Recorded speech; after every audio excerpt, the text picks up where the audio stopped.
How many years have I been with Danielle? 20 years? No, she's just not about that life. Okay. Like, she's never... Well, I'm surprised that wasn't like a little like thing you would do on the side. That's like your thing. I've never been big into it. There's been games that have come across in my life. Like, I loved Madden. That was the most I've ever played a game as an adult. And then I think I told you about this. I got her to get into a game. Have you ever heard of a game called It Takes Two? Oh, yeah. That game was fun. That game was a lot of fun. And if you're somebody out there who thinks I wish my wife would play video games with me, this is the game to do it because it's actually made for couples. And it sounds really stupid and overly dramatic because it is. But I want to say that the storyline is like there's parents that are going to get a divorce. Yes. And somehow they get turned in to little dolls. And then they have to essentially go through all of these different worlds to get back to their daughter so that they can become grown again. And it's like bizarre puzzles and all these little things you've got to do. And we loved playing it. We never finished it. It got too hard for us, but we played it every night for months. It got too hard for you? I think so. I'm talking to a guy who doesn't really game, so I get that. Yeah, but it's not even like it's not a game. It's like puzzles. That's the best way that I can explain it. It's like mind benders. Yeah, is that a word? Mind benders. I got into that game. I flew through that. Who'd you play it with? Who do you think? Oh, you did. You guys did play it together. Yeah. Was I the one that told you about it? No. She's the one who actually brought it. Oh, really? Yeah, it's a fun game. Maybe I'll give it a revisit now that I got my my gaming fingers back and I'm ready to go. There's another one that's called like Split Fiction or something. Same idea, but it's like not it's for couples and it's what a genius. It's not too, what a genius idea. There's probably more of a market for that than people think. I think it's just the game developer is going, well, we got the guy in for sure. So how do we get the lady in? Let's make a couples game. Let's give it a go. Senning Show, you're live on the air. What's up? What's up, John? What's up, Diz? How you doing, boys? What up? Who this? Colton. Colton, what's going on today, man? Good, brother. I have a question. What is your intro song? I've been trying to find it for like the last week. I cannot find it. That song is called Early Morning Stone Pimp, and it's by who? If you had to guess, like, what is the vibe it gives you? Because it's very interesting. Because 90% of the people that I tell, who it is, they're shocked. Do you have a guess? couldn't even tell you, brother. It's Kid Rock. It's Kid Rock. Really? Okay. From like the mid '90s. I don't even think that song ever even was on an album. I think he put it on his live album or a compilation, and that's about it. So yeah, Kid Rock. Yeah, I was born in 03, so I wouldn't have known. 03? Oh, look at you little youngin'. What are you doing listening to talk radio, old timer? I grew up. My dad was always listening to talk radio growing up, so I haven't really started listening until about a year ago, and you guys are just my favorite. See, you're new to this. Yeah, it's a new radio guy. Can't curse, but that's fine. You don't even know. You just found out what the radio was, so no hard feelings. Yeah, there you go. Thank you, buddy. Appreciate you, dog. Thank you.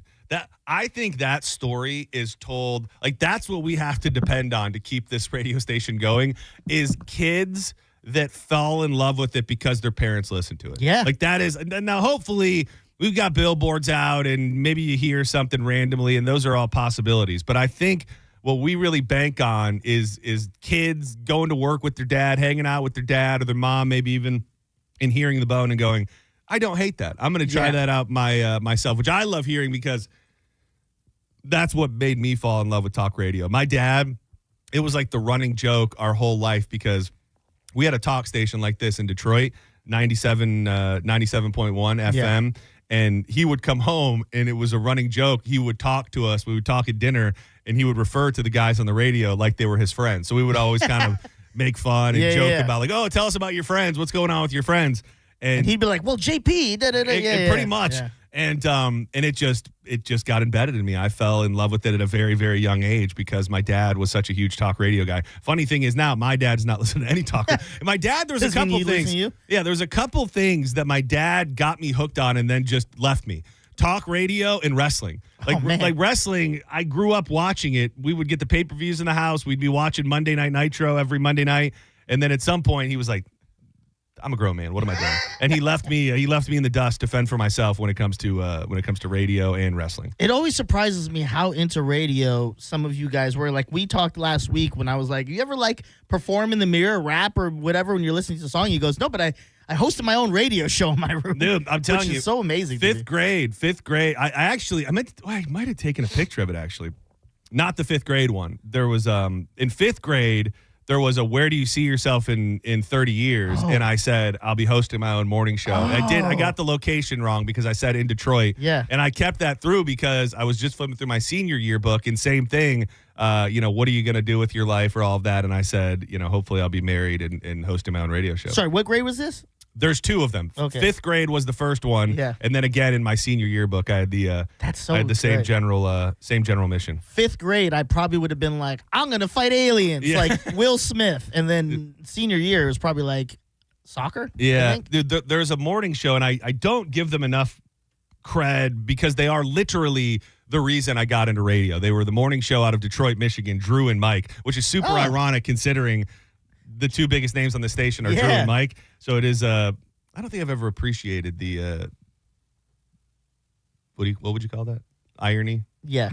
Weirdness of all that. But that's what I grew up listening to. I would wake up, I would find out about it from going to work with my dad. And then I would at some point wake up in the morning and turn it on. And it was just fun. It was fun. It was stupid. Believe it or not, lots of fart jokes. They had something in the studio called butt mic. That was actually a mic just for their butts, so that they could fart into. So for all of those people that think I'm just extremely fart phobic, which I am, I grew up on them, dude. They made me who I am today. When did you turn on them is the question.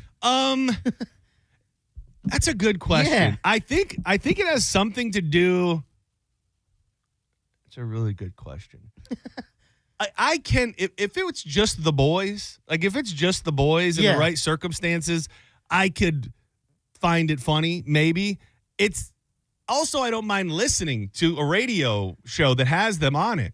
It's the other sensory, somebody rips ass, let's just say a cat named Mo. We just heard the terrible story of how he ripped ass in the studio with Drew and almost cleared the place out. That's not funny to me. If I'm almost throwing up in my mouth, the humor is lost on me. I'm no longer finding anything funny. I'm just grossed out. So it's got to be. It's just the sound is funny to me. Once there's any scent, I'm like, well, I hate this. The sound is funny, and I'll give you that much. 727, you're live on Senning Show. What's up? Vroom, vroom, Ross Chastain, baby. My guy, dude. Did you see me? I drove by. I was honking and waving at you yesterday. You did? I did. Dizzy, let me ask you a question. If you think you have a friend and you're out doing work in your front yard and somebody beeps at you, turn around, you can't see him in time, then you get some hot chick waving out the window, and I'm like, Danielle! And they just keep going. They don't stop and say hi. Yeah, I did. Well, I was going to stop. Where were we going? Hold on. John doesn't do the stop and chat. No, when was it? Because I remember, trust me, I had these Saturday. It was Saturday. Okay, yeah. It was, I wasn't necessarily in a hurry, but I was under a time constraint because we had multiple places we wanted to be, and I was trying not to leave my dog at home alone all day. So not that that's a proper excuse, but we were headed to the flea market, and also you were working. How am I supposed to know you wanted to stop down and talk to me? I know. No, I just thought it was great, man. I'm yelling, Danielle! Yeah, dude. But, all right, man. I just want to say hi. Hey, you guys are Brooks and Dunn on radio. Don't forget this, man. I haven't had Brooks and Dunn in 2 weeks. We never. I'll take you out with some Brooks and Dunn here in a minute, buddy. All right, brother. Take care. Thank you, dude. So we went to the flea market, which is now the they're calling it the wagon wheel flea market. Right over here. It was the wagon wheel, they said, but now it's over there. Dude, flea markets are crazy, dude. They're fun. Dude, they're fun. I don't want to poo-poo on this flea market over here, but let me just say, it's just an interesting, this one specifically, just very interesting, the characters that the flea market brings out. Because this one, how do I say this without it sounding worse than I mean it? This version of the flea market is the most rustic and rugged version of a flea market. You know, when you go into a normal flea market and there's almost like stores. Yeah. You can tell it's new stuff. They have certain stuff. There's stands and things like that. This one, it's 90% people that look like they've just accumulated the most random, and I don't mean this term literally because there are gems in there, but I'm going to use this term to try and communicate what I mean. Have accumulated tons of garbage, and then they just put it out on the ground, and people just are skimming through it. I wish I had a Nintendo. I wish I had a Nintendo 64. Those were the only things that really caught my eye. And then there's tons of, the main reason we went was it's supposed to be a farmer's market. And I'm not saying this with any judgment in my heart. It's just an observation. So they're all Asian. All of the vendors are Asian. Okay. And they're selling like 90% vegetables you've never heard of before or never seen in your life. I'm legit taking pictures with the Google lens of these vegetables trying to figure out what the hell it was. Yeah. Like we thought we were going to be able to do like our grocery shopping, at least when it comes to produce for the week. Not the case at all. Like we were able to get a head of cabbage and 3 tomatoes. Like that was the only produce that I could even understand what it was. And again, these are observations. I love, God bless America. Everybody's welcome. Nobody can speak English. Like I was so finally I found a guy that spoke English and I needed bell peppers. And I go up to this thing and they weren't bell peppers, but they were peppers. Yeah. And I go, what are these peppers? He goes, I don't know. I go, what do you mean you don't know? You're selling them. Yeah. He goes, I don't know. I said, so these are just mystery peppers. You have no idea what they are. He goes, yeah, no, I don't know. I'm like, okay, thank you. Thank you very much. You didn't hit him with the, do you understand the words that are coming out of my mouth? I did not hit him with that. Might have worked. But he didn't even seem mildly interested in finding out what they were. He's like, nope, they're just a mystery pepper. Buy them if you so choose. But you didn't buy them. No, I didn't. You should have. Well, my worry... At least one. I knew we needed to go to the store anyways. Yeah. So I just didn't want to have a pepper. Like I'm thinking it's going to be, what were we making? Oh, we were making kebabs. We were making kebabs. So I can't be putting some, fake habanero on a kebab. There might be a bit there where you grab a bunch of these things we don't know. And we eat them. I wish I could remember the one. I don't think I looked at my Google. They didn't get saved in my Google search. I say that's a good idea. Then we try. We're poisoning ourselves. Yeah, we don't know any better. There was just a lot of things that I did not know what they were. If I may make another observation from the flea market.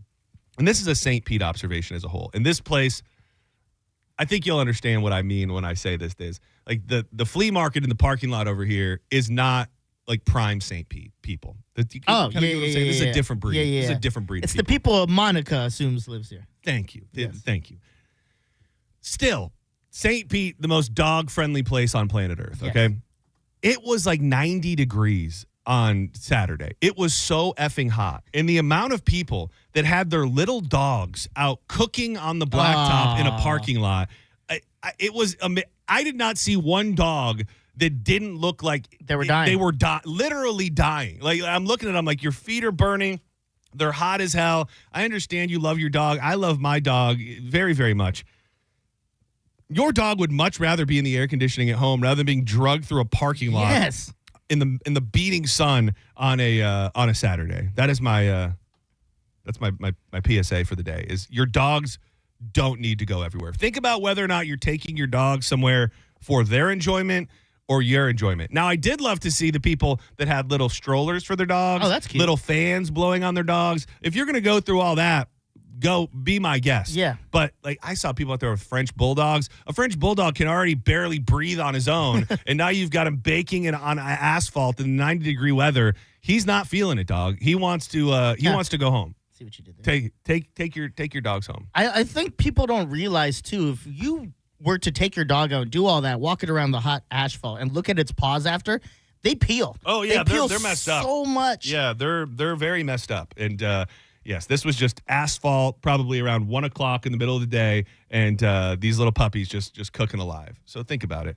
I wanted to make sure there was no breaking news before I talked about this, but today has the capability to be a sad day in the history of Tampa Bay and the Tampa Bay Buccaneers. It is the news is kind of different depending on where you get it, but there was an article from CBS last night that came out and pretty much said Mike Evans is all but gone from the Tampa Bay Buccaneers. This was just a little bit ago, about 20 minutes ago on NFL Network. I haven't even got a chance to listen to it yet, but this was the NFL Network rundown on Mike Evans. So a couple of years ago for Mike Evans, he got close to the start of free agency and then agreed to a deal to return to Tampa Bay. We are now just over an hour from the start of the negotiating period. It appears that Mike Evans, for the first time in his future Hall of Fame career, is going to talk to other teams about potentially playing for them and not in a Buccaneers uniform, be it that one or the beautiful creamsicle one that we just saw. So Evans going to have interest on the market. He has had conversations with Tampa Bay in recent days, actually recent weeks as well, about potentially returning there as well. But this is starting to feel like maybe for the first time Evans is going to be playing for another team. We'll keep an eye on that one. I do believe that if Evans does land elsewhere, I mean, regardless, I think it's going to happen quickly here. So stay tuned to free agency. Yeah, if it's going to happen, in my opinion, we're going to get it during this show today, I think. Where do you stand with this? Well, it breaks my heart first and foremost. Yeah. I don't think there's much debate on. I don't know that there's a single Bucks fan that's be gone already. Well, see, because I wouldn't say be gone, but I think bear with me. I think it might help us a little bit. We're freeing up cap room. We're dealing with a wide receiver who has given everything to us. With the coaching staff we have, we're not going to get much out of him. Not because of lack of him. It's just the coaching staff we have. Okay, I feel like you're trying to spin some sort of positive, which I'm not ready to. Yeah. With a guy like Mike Evans, though, I do believe, if we sit here and talk X's and O's, you could probably get me to a path where it ends up being better for us long term to not spend the money and to not figure it out. But with a guy like Mike Evans, he is such a pillar of the community. I think Tampa Bay is better with him here. Yeah. And I think it's the end of an era. I think that's the biggest thing if he goes away as well. I will say this, that Poly Market, which is some sort of site where you can bet on everything from world happenings to sports, the overall betting odds, and I don't know what they know and what they don't know, but often they know things. Now the overwhelming favorite to sign Mike Evans is the Chicago Bears. The Chicago Bears. Wait, what is this?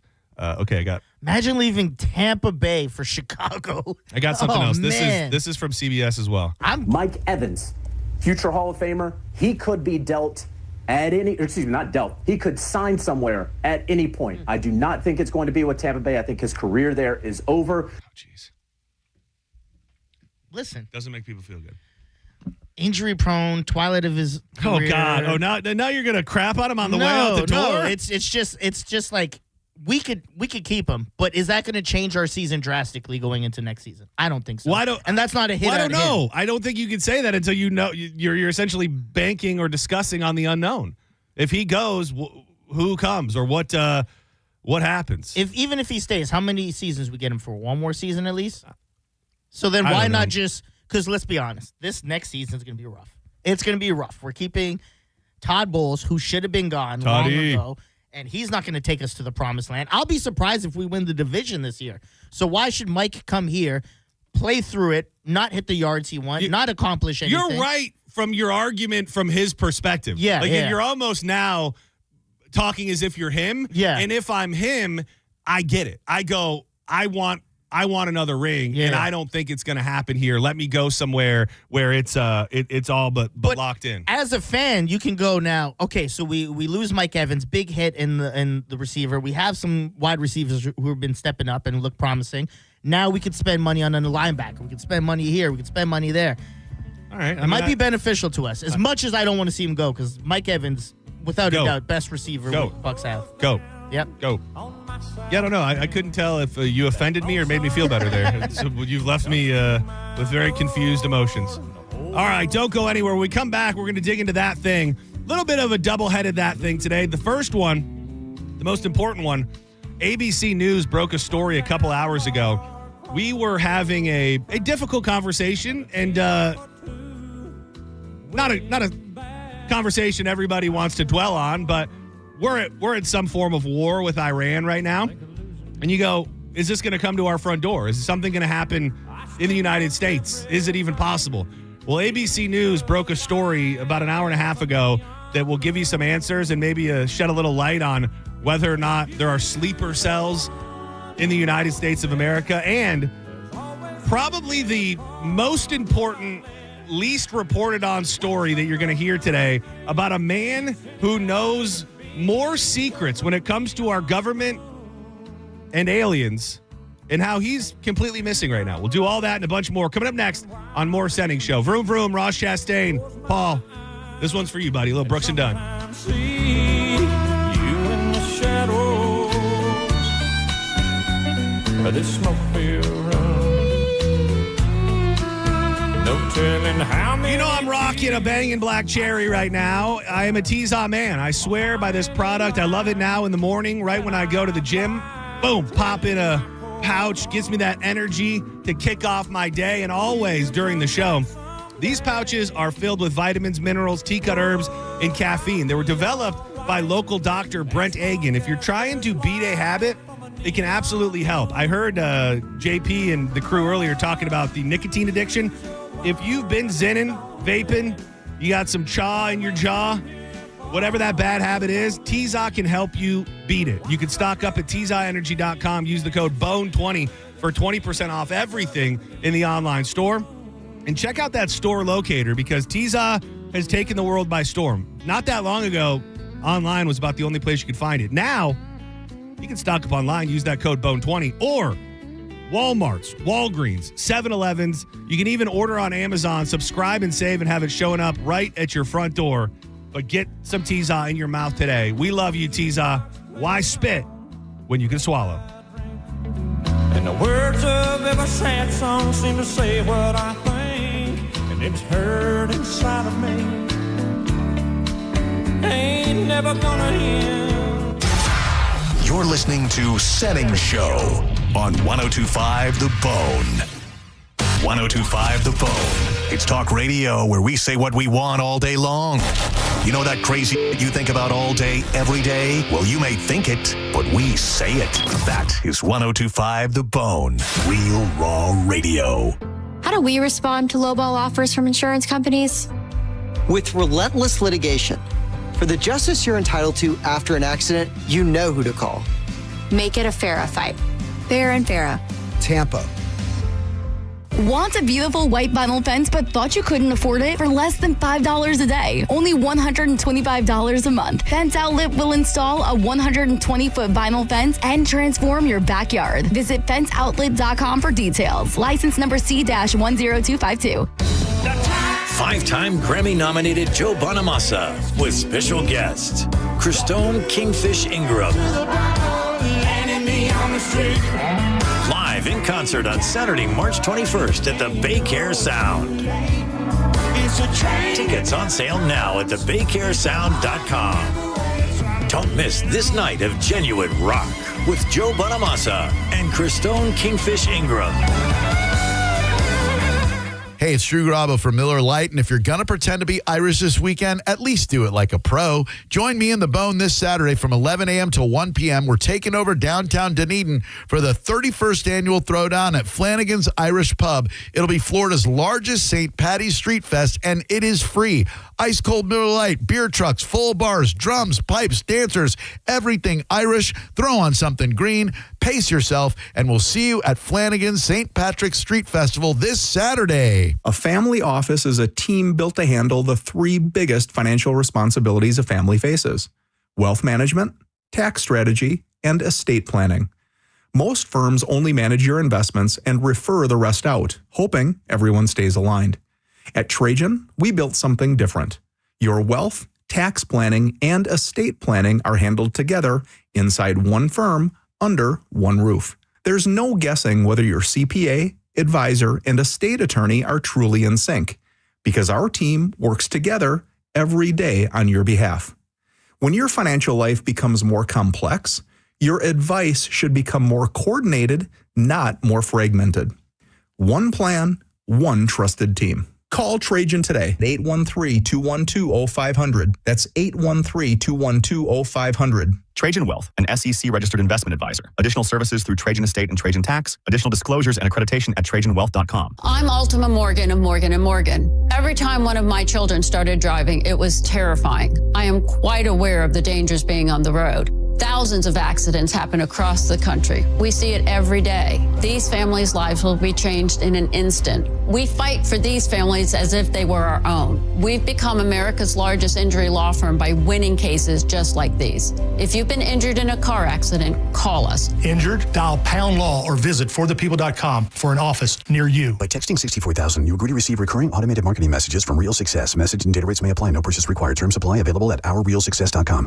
Do you want to learn how to make money flipping houses and acquiring rental properties right here in the Tampa area without using your own money? You'll learn to flip houses and secure rental properties in your spare time to get on track towards real wealth building. We're offering a handful of motivated individuals the opportunity to attend our workshop right here in the Tampa area for free. That's right, we'll give you 2 free tickets when you text INVEST to 64,000. The Tampa area is the perfect market to flip houses and build rental income. Don't miss this opportunity. Come to a complimentary live 2-hour workshop this week right here in the Tampa area and learn how to start making money flipping homes and building long-term wealth with rental properties. To get 2 free tickets, text INVEST to 64,000. Text in the next 10 minutes and registrants will also receive a free copy of our Funding for Deals guide. Text INVEST to 64,000 for 2 complimentary tickets. Text INVEST to 64,000. Gold demand is skyrocketing to record highs. As more Americans rush to preserve their savings, will there be enough gold? I'm Dr. Ron Paul, and I believe physical gold is the only way to truly protect your 401k or IRA savings. Gold offers tangible security that can't be tracked, stolen, or inflated. That's why I strongly advocate for gold IRAs. To learn more, text the word SECURE to 989898 now. Birch Gold Group will send you a free info kit on gold IRAs. Birch Gold is the only gold company I trust,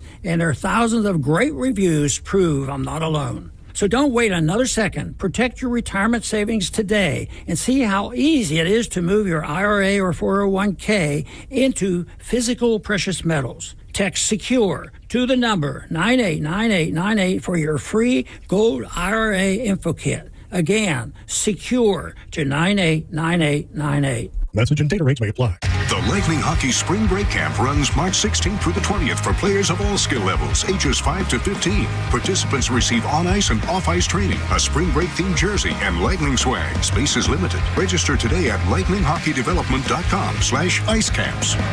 Involved in a car accident? We understand the pressure you're under. Call Farah and Farah, Tampa. Now, back to Real Raw Radio. Sponsored by Anajar and Levine, accident attorneys. Call 1-800-747-FREE. That's 1-800-747-3733. You might know nothing, but at least you'll know that thing.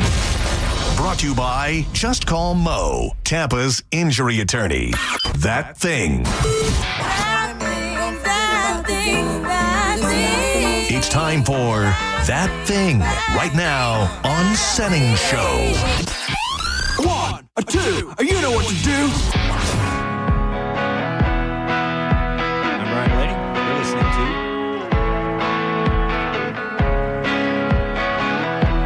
Welcome back to Senning Show.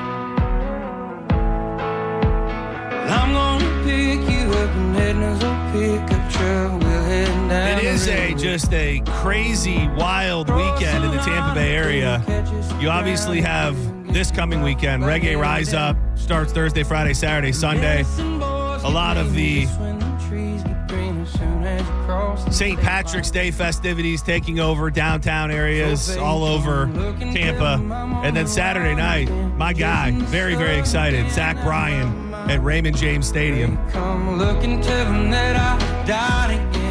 Going to be ingesting a lot of live music over the next 10 days. So he did his first show of the tour. Tampa will be his second. He performed on Saturday night, 32 songs, a 32 song set list, which I can only hope that we get that in Tampa as well. What a gift. He's sober now, and maybe it's easier to play longer when you're sober. 32 songs, but you're not doing every song, the whole entire song, right? Maybe. I will say his new album specifically, which I know he's doing a lot of new stuff, most of those songs are under 3 minutes, which I like. He's got 26 songs on the album, but I like, give it to me. Give me the hook. Give me a couple verses.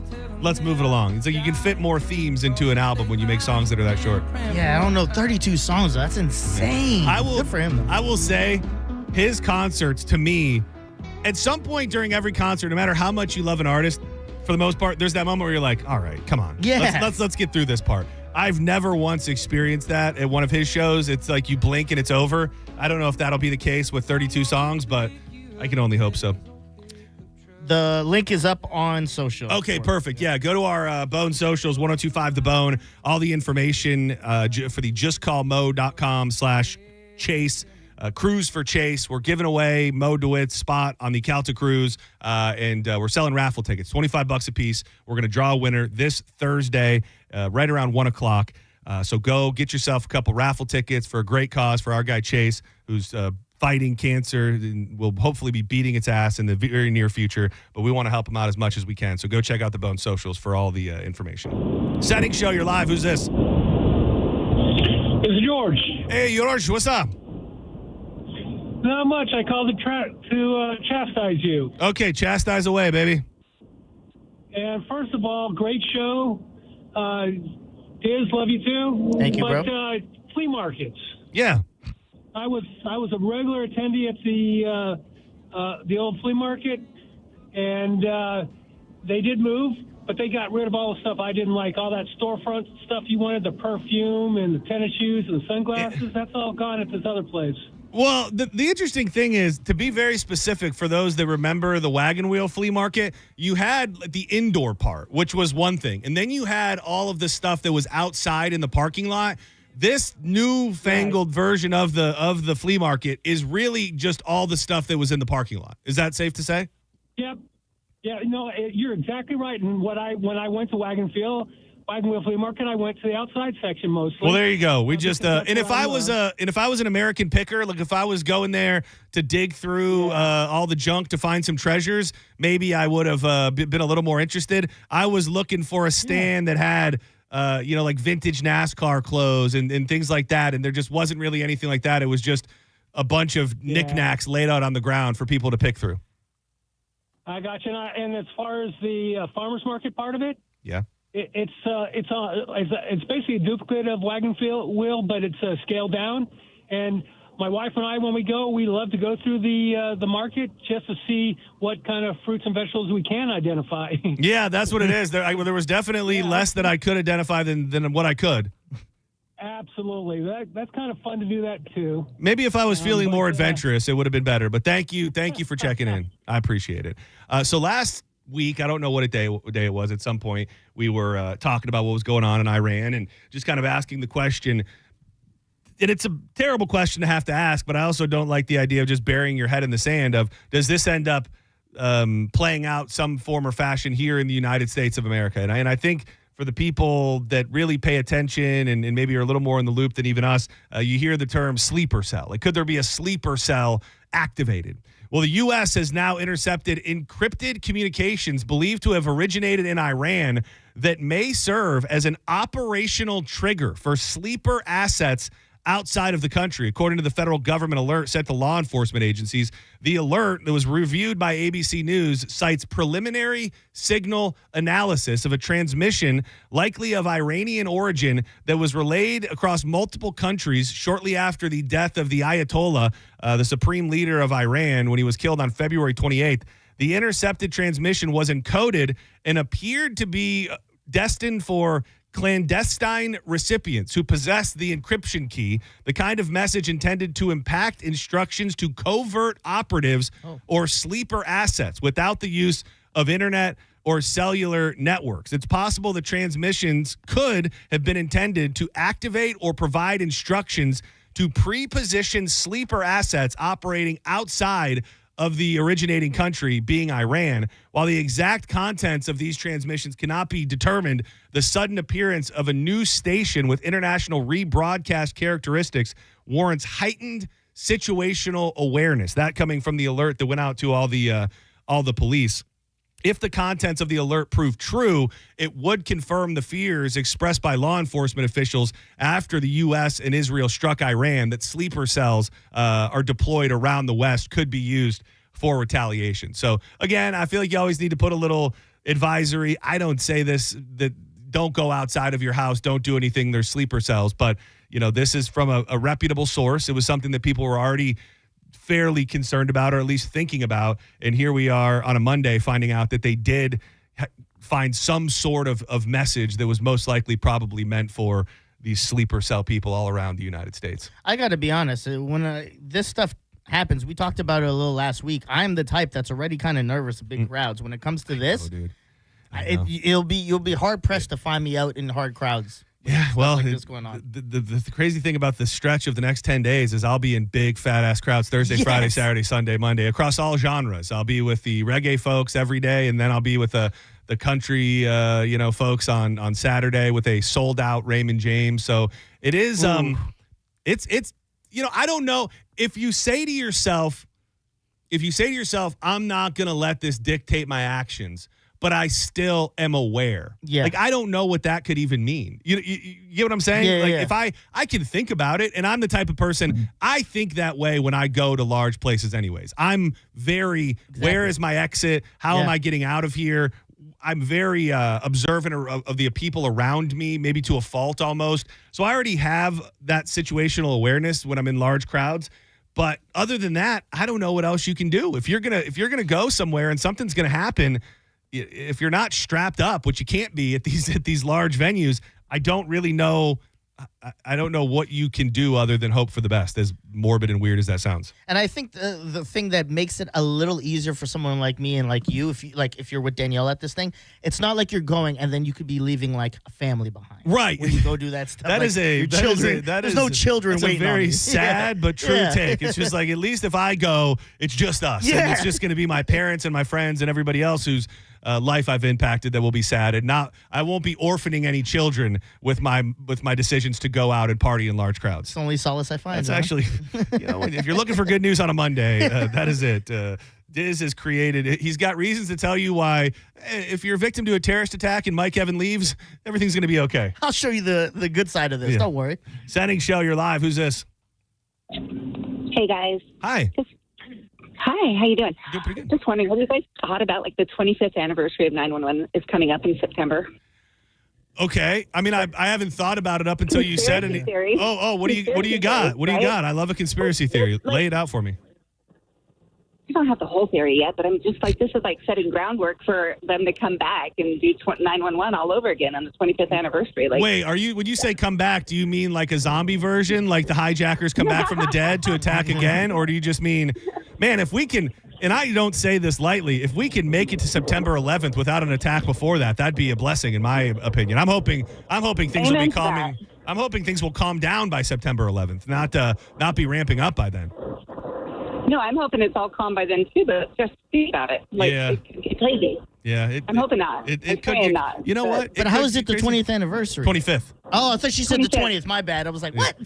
Your math's not mathing, She's girl. like, I'm calling from the past. Yeah. I'm calling from the past. Yes. Right? But you never know. If it does happen, make sure to call on September 12th and say, hey, remember I told you guys this was going to happen in March. Yeah. Can I get tickets to Dave Matthews Band now? On the 12th and say, look, it didn't happen. Yeah, that too. Either one. We'll give you the tickets if it didn't happen. If it did happen, we're going to assume that you're working with a terrorist. Good call. Sounds good. Bye. Thank you.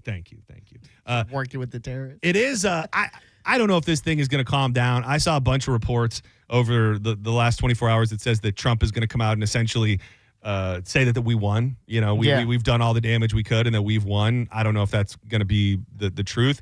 The very interesting thing that happened last night, I started following these gas tracker apps, which were, as of yesterday, like late into last night, were saying that midweek we could have gas, for cruising towards $5 a gallon. But something happened overnight where I guess NATO announced that they were going to release a bunch of oil to us and to other places that are affected, and it brought the numbers down big time. Still not to a great place, but kind of calmed it down at least for a minute. So I think once people start seeing numbers at the pump that are hard to wrap your head around, then it becomes a little less deniable. I mean, I said this jokingly, but I would like to see the number 2 on electric cars if they went up in the Teslas. I meant to send you an article last night. It was I want to say it was from like Al Jazeera or something crazy, but it had this little note on it because you said it. What if he's doing it at the behest of Elon Musk so that they'll sell the Teslas? It said, jokingly, Donald Trump could end up being a hero to all those in the electric vehicle world because lots of people will be thinking about that by the time this Iran debacle is over with. How could you not? Like, all right, well, it's going to affect our gas. What doesn't run on it? These electric cars. Yeah, but Tesla's the name brand, and they're the Nike of those cars now. I have just as much faith in oil as I do electricity. Yeah. So then you go, well, then we lose power, and then you don't have a car. So my wife, God love her, she does not want to hear about the war. She does not want to hear. Like I find myself curious for knowledge and trying to figure out what's going on, and she doesn't want to hear about it. Why? She doesn't want it to be fear-mongered? She doesn't want to... She's fairly that way with just the news in general on any other given day. Like, what was it? The State of the Union just happened. Like, no way in hell she was going to sit down and watch that. She just is not here for all that.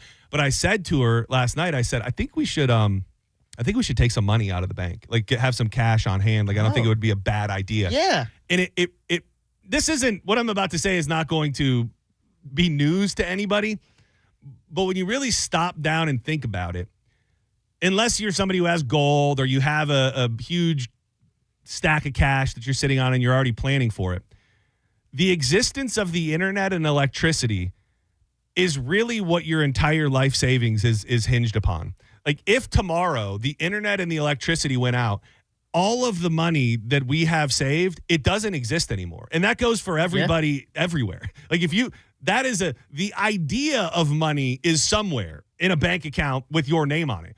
But if the electricity or the Wi-Fi or the internet goes out, it doesn't matter. It might as well not even be there anymore. And when you, again, it surely sounds like I'm trying to scare you, but I'm not. Just something that I thought about last night. Like, all of the money, I'd be curious to know, specifically in America, how much of our total money held by individuals is in that situation, to where it's really only accessible if you have access to a bank or an ATM or the internet or electricity. You take that away, it's not even, what good is it? It's sitting somewhere at best. So I imagine you guys are going to take out some and hold on to it just in case. I think you have to, right? Even if something happened and it went on for 3 or 4 days. Yeah. I mean, just to if the grocery store is still accepting cash or something, I mean, just to get you, I don't think you could be prepped for the end of the world with just cash, because at some point we're going to probably start bartering I don't know what, food and what would be human teeth. Human teeth.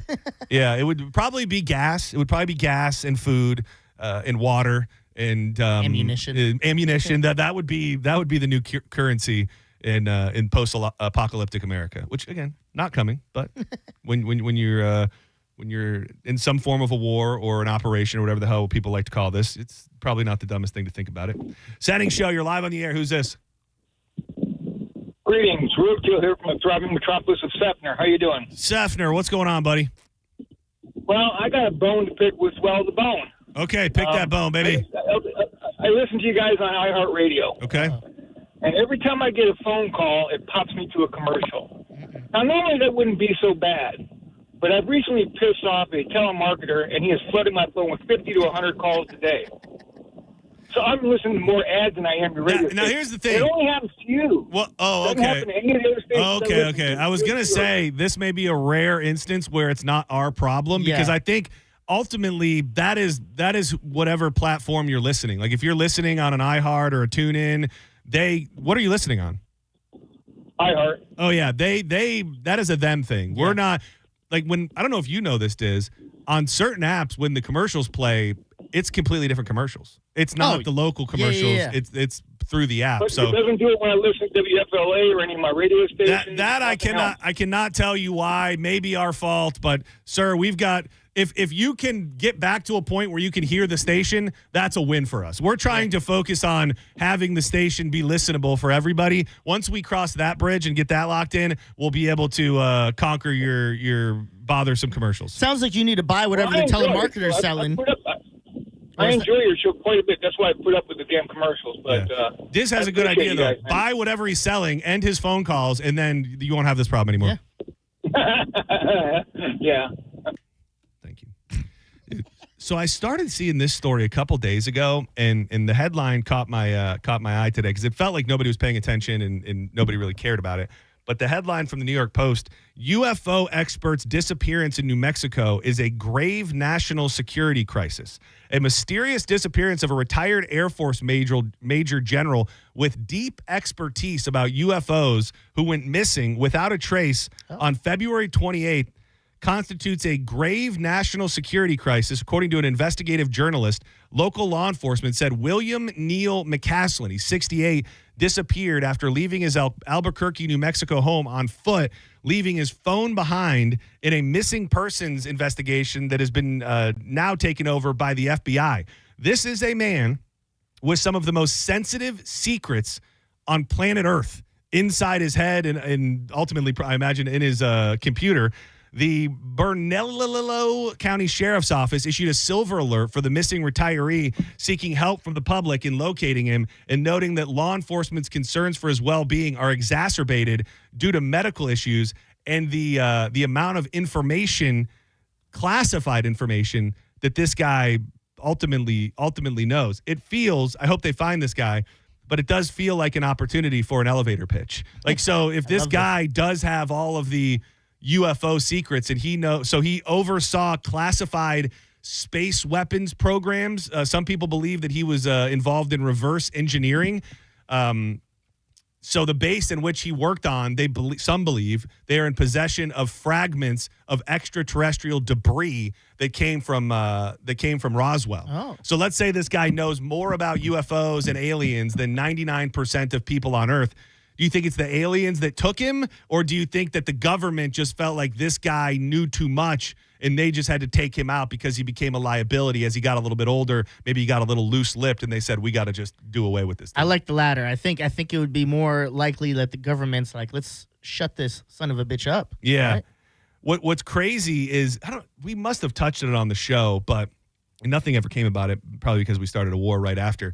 But President Trump came out and said, I have, gave everybody the direction to unleash all of the files that we have about UAPs and everything remaining, everything that hasn't been shown. His disappearance happened 2 days after the president sent that out. So the timing is screechingly relevant, according to this investigative reporter, who I guess kind of specialty is UFOs and UAPs and aliens and stuff like that. I feel like I've worked any job like that or any high security job. You would assume they're killing me when I'm about to retire. Yeah, there's that too. If I retire, they're killing me. That's all it is. I guess I never really thought of it just being that simple. They're just like, we can't have a human being, especially a retiree, out there with just knowledge such as this. It does make me sad because that makes me believe they probably don't have the Men in Black. The mind zapper. Yeah. Because I would much rather be mind zapped than murdered. Senning Show, you're live on the air. Who's this? Hey guys, it's Carol. Hey Carol, what's going on today? Just giving you a heads up. I'm a retired fireman from New York, and we were doing, we were studying terrorism even before 9/11. And let me tell you, if you're going to go to the stadium, you are probably in the safest place in the world. I thought you were about to say something. I thought you were going to be like, you have a death wish, sir. I'd like to think that too. Like, I've learned more about through some people that work at the higher levels of security. I've learned how seriously those places are protected. I mean, I believe there are snipers that nobody really knows about. We have the new futuristic body scanners that everybody walks through. They're in the trees. They're on the highest buildings. They are ready. Yeah, that makes me feel good. Knowing what you know, what's your take? Let's take the stadiums out of it, just in general, being from that that area. Do you have concerns about something coming to the homeland in general? They're already here. They are here. We've been studying and watching them for years and years. But, things can happen. But, reggae is the one that kind of worries me a little. That's a lot of people. The Grand Prix, that kind of, but we had 100,000 people at the Grand Prix. Yeah, that is true. And, it'll probably be, by the time it's all said and done, numbers over the span of 4 days, somewhere around that, if not higher at Reggae Rise Up. But definitely lots of plainclothes gentlemen out there that you have no idea how ready they are. Yeah, well, that brings me peace. See, Diz, get out there, live your life. Good. This lady says there's people there to protect us.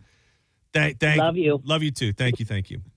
Terrifying. It is terrifying. There's something I want to say. There's something I want to say so badly about Rise Up and about that area, but I think it would be irresponsible for me to say. It's so funny you said that because we'll have to talk in the break. Because as soon as she started saying that, things popped into my head where I went, well, I don't think I should say it on air. Well, I'm just going to say this, and I think this is probably too much, probably. But I've been at Vinoy Park a million times for a million different festivals, often, if we're being honest, too high for my own good, which means I get in my own head. Yeah. And I've thought about the Vegas shooting. We had that conversation. Did we? And what happened there? Yeah. I would venture, hopefully, God hope, that all of those high rises in or around Vinoy are Checked. on lockdown and being checked in a million different ways, because I have, thought of concerns regarding Vinoy Park in my own way, and I'm going to be there damn near every day. It's not going to stop me, and I believe that everybody's going to keep us protected. But again, especially at a time like this, I don't think you're being paranoid if those thoughts enter your mind. We can all bury our head in the sands and pretend like it could never happen, and hopefully that's true. But I think to just have it somewhere in your realm of reality is probably a good thing, rather than God forbid, and then it's like, oh my God, I didn't know this could happen. Yeah. My head was in the same place again. I'm going to tell you off air because I don't want to say it on air. But it's kind of a way of like, never mind. I'll tell you off air. I'll tell you off air. Yeah, that's not. If we were living in a different era, we could probably go a little bit deeper on this, but we've probably already pushed our thoughts a little too far. Do not go anywhere. This is going to be a little bit of a reach, but I've got some great prizes that Mike Oliveira has hooked us up with. And I'm looking, what I really want is for a woman to call and openly have the conversation about how she's at peace obeying her husband. There is a new study. I think when you think of a man who believes that his wife should obey him, that feels old school. That feels like that would probably be coming from an older gentleman. Well, it turns out the generations are flipped on their head, and Gen Z feels a very specific way about how their ladies should treat them and ultimately obey them. So I'm looking for women and men that are in relationships where you would say openly and proudly, my wife or I obey. We'll do that and a bunch more coming up next on Senning Show. I come to know there's life at both ends of that red dirt road.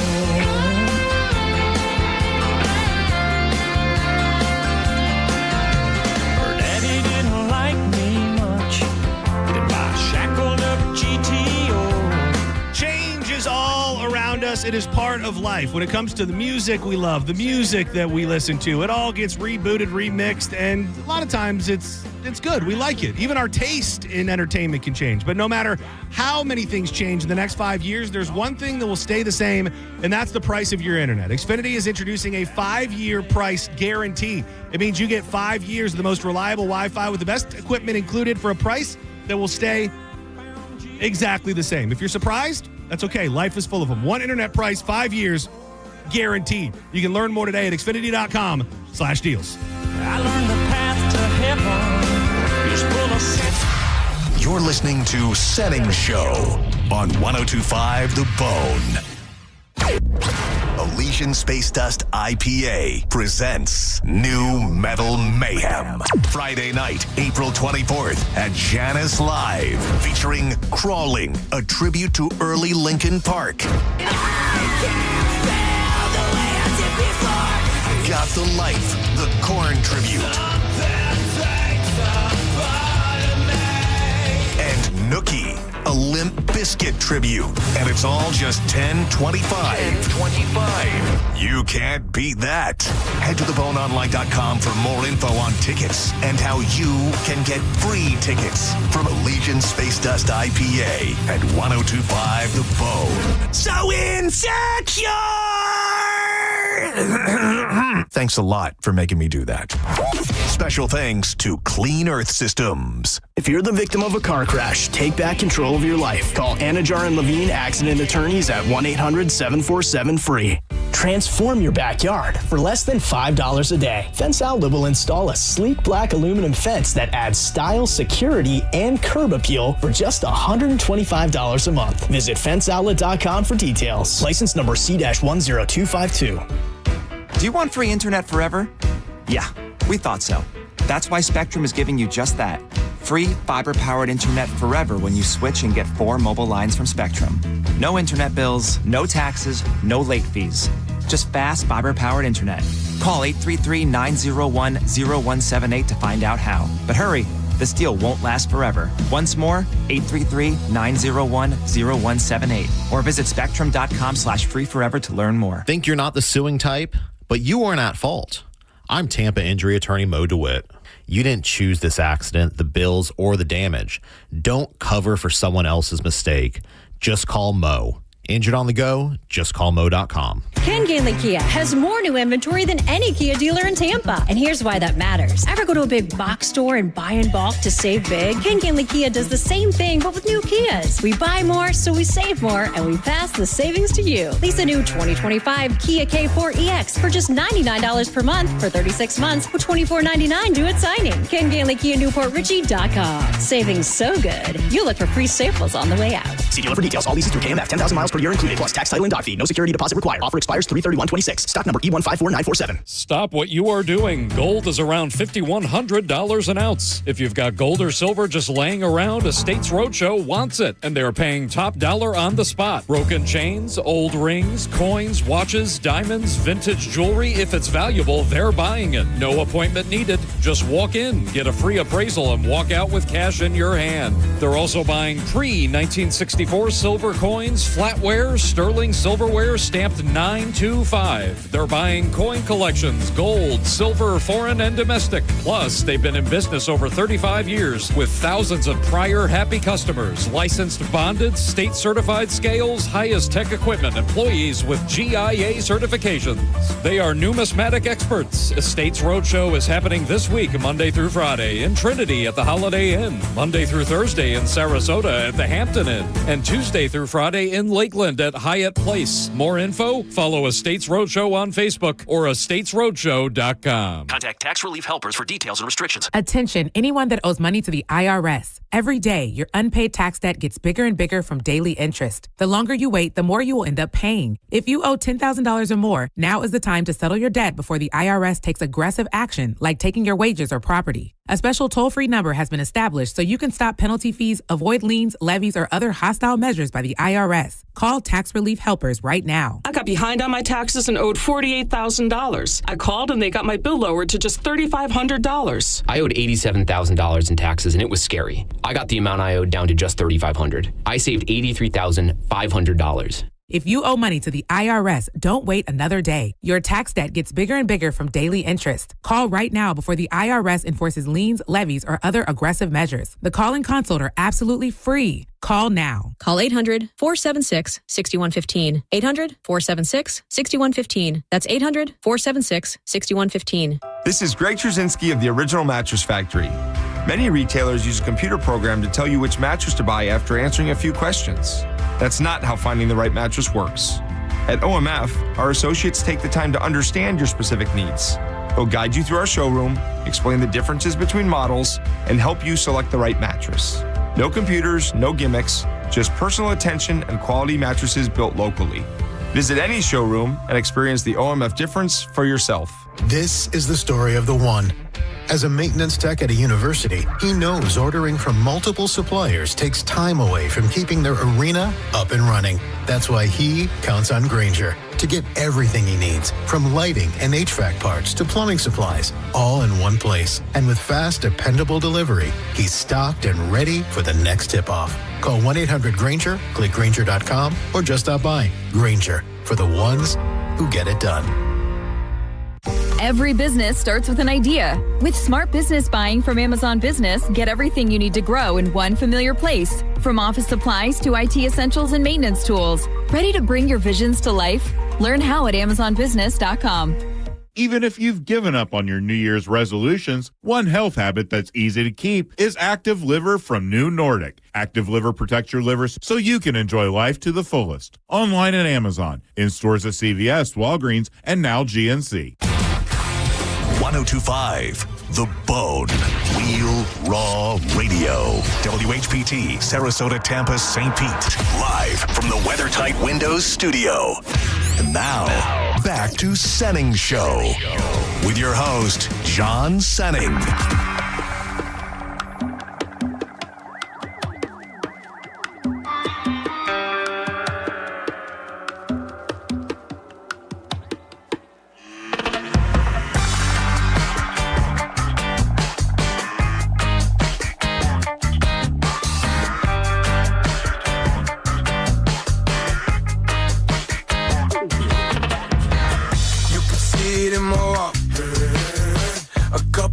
On a truck just to roll some cold. You can hear it in my talk.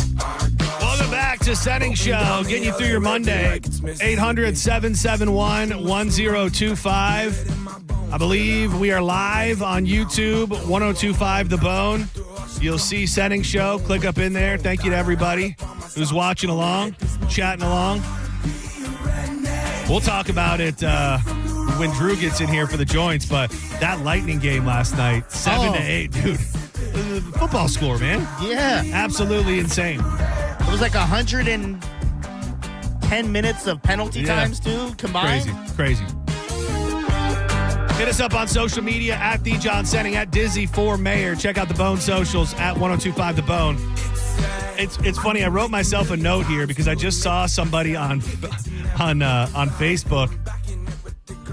It was, I think the post was supposed to be going to Johnny B, saying that JP got credit for talking about Duncan. Yeah. But it was actually Johnny talking about Duncan. But when the lady called, I was listening, and I thought that they were talking about the fact that we were talking about Duncan a bunch on Friday because we talked about him at length, and then you put up the video even about the squirter, about the jelly squirter. So I'm like, oh, damn, stolen valor. It turns out it might have not been me or you guys, and it was actually Johnny B. Yeah, we thought it was at first. We thought it was Mike, and they were just mixing it up. So we just like, oh, yeah, you're welcome, blah, blah, blah. And then Johnny B came in the studio and wrote a note. He's like, that was me. I was like, all right, get your donuts. Well, that was me. It was me. But it is good to know at the very least. I want to say that the girl's name was Ashley. I think I remember. Don't ask me why I remember that.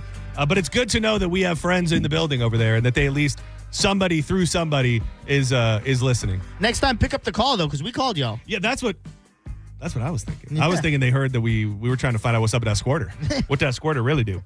Man. Oh, by the way, asked a friend that used to be a manager there for years. She's like, I had never heard that term. Like, did she have a term for it? No, she just said that's she's like maybe the jelly injector, but even then the jelly injector. She goes, even then I don't think it is. I think we just called it the jelly machine. The jelly machine, yeah. No, the jelly squirter is a Danielle Danielle original. Yeah.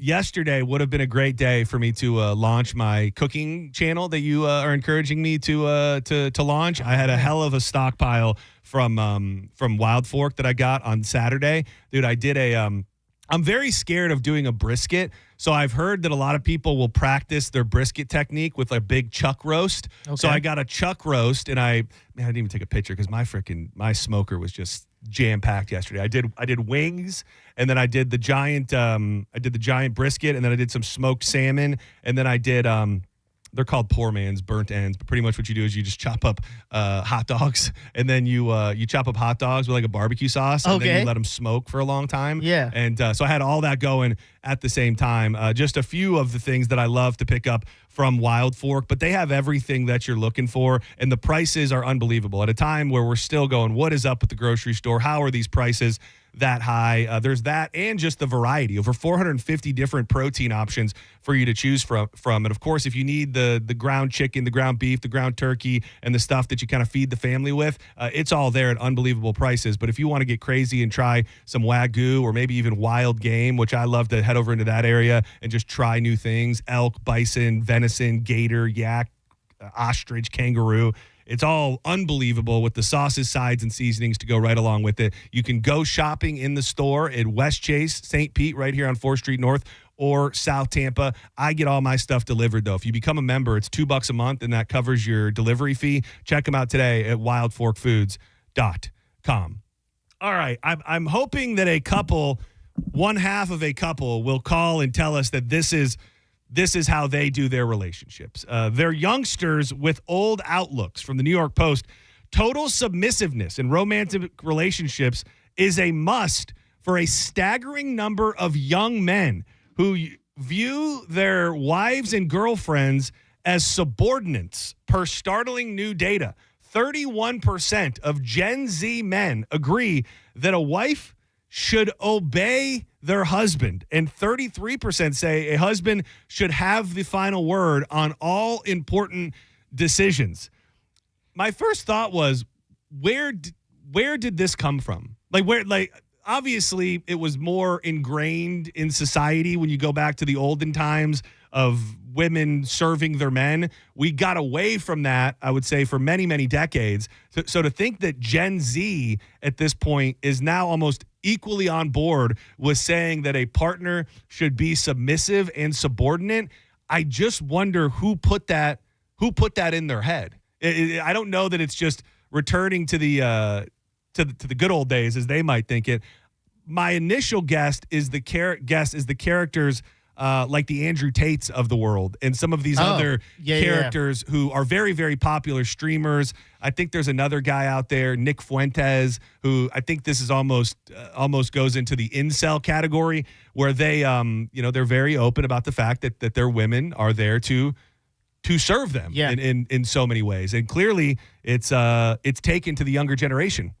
I imagine there would be mostly the upbringing. Is like, well, my father and my mother were that way. It was traditional, and that's all I knew, and it was kind of what was like ingrained in my head, so I just carried that on with my life. Yeah, but I almost feel like if you're that young, because Gen Z is, hold on, let me find the year parameters of what Gen Z is. So that is born 1997 to 2012. Okay. Currently aged 14 to 29. So it almost feels like from that, it would make more sense if you said that about us or our parents. For it to be, per the study, such a high amount, it's almost like there has to be some other factor in play, because I don't think that the generation before, if you polled our generation, I don't think you'd get 33% of men believe that their wife should be obeying them. Yeah, I think you're probably pretty right, because it would be the generation before us.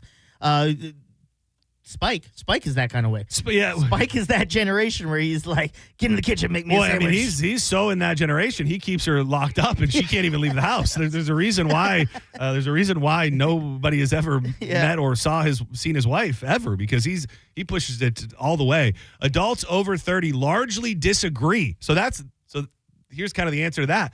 Adults over 30 largely disagree with antiquated misogynistic notions that women are lesser stature than men based on the findings. But Gen Z is bringing it back. If you are a lady and you say that you happily obey your man, or you're a man who says that your wife should obey you, I'd love to take the call. We do have a bunch of tickets. Shout out to Mike O, Dave Matthews Band, Leonard Skinner with Loverboy, and we also have 3, this is kind of nice, $50 gift cards to Walk-Ons, where you can enjoy March hoops.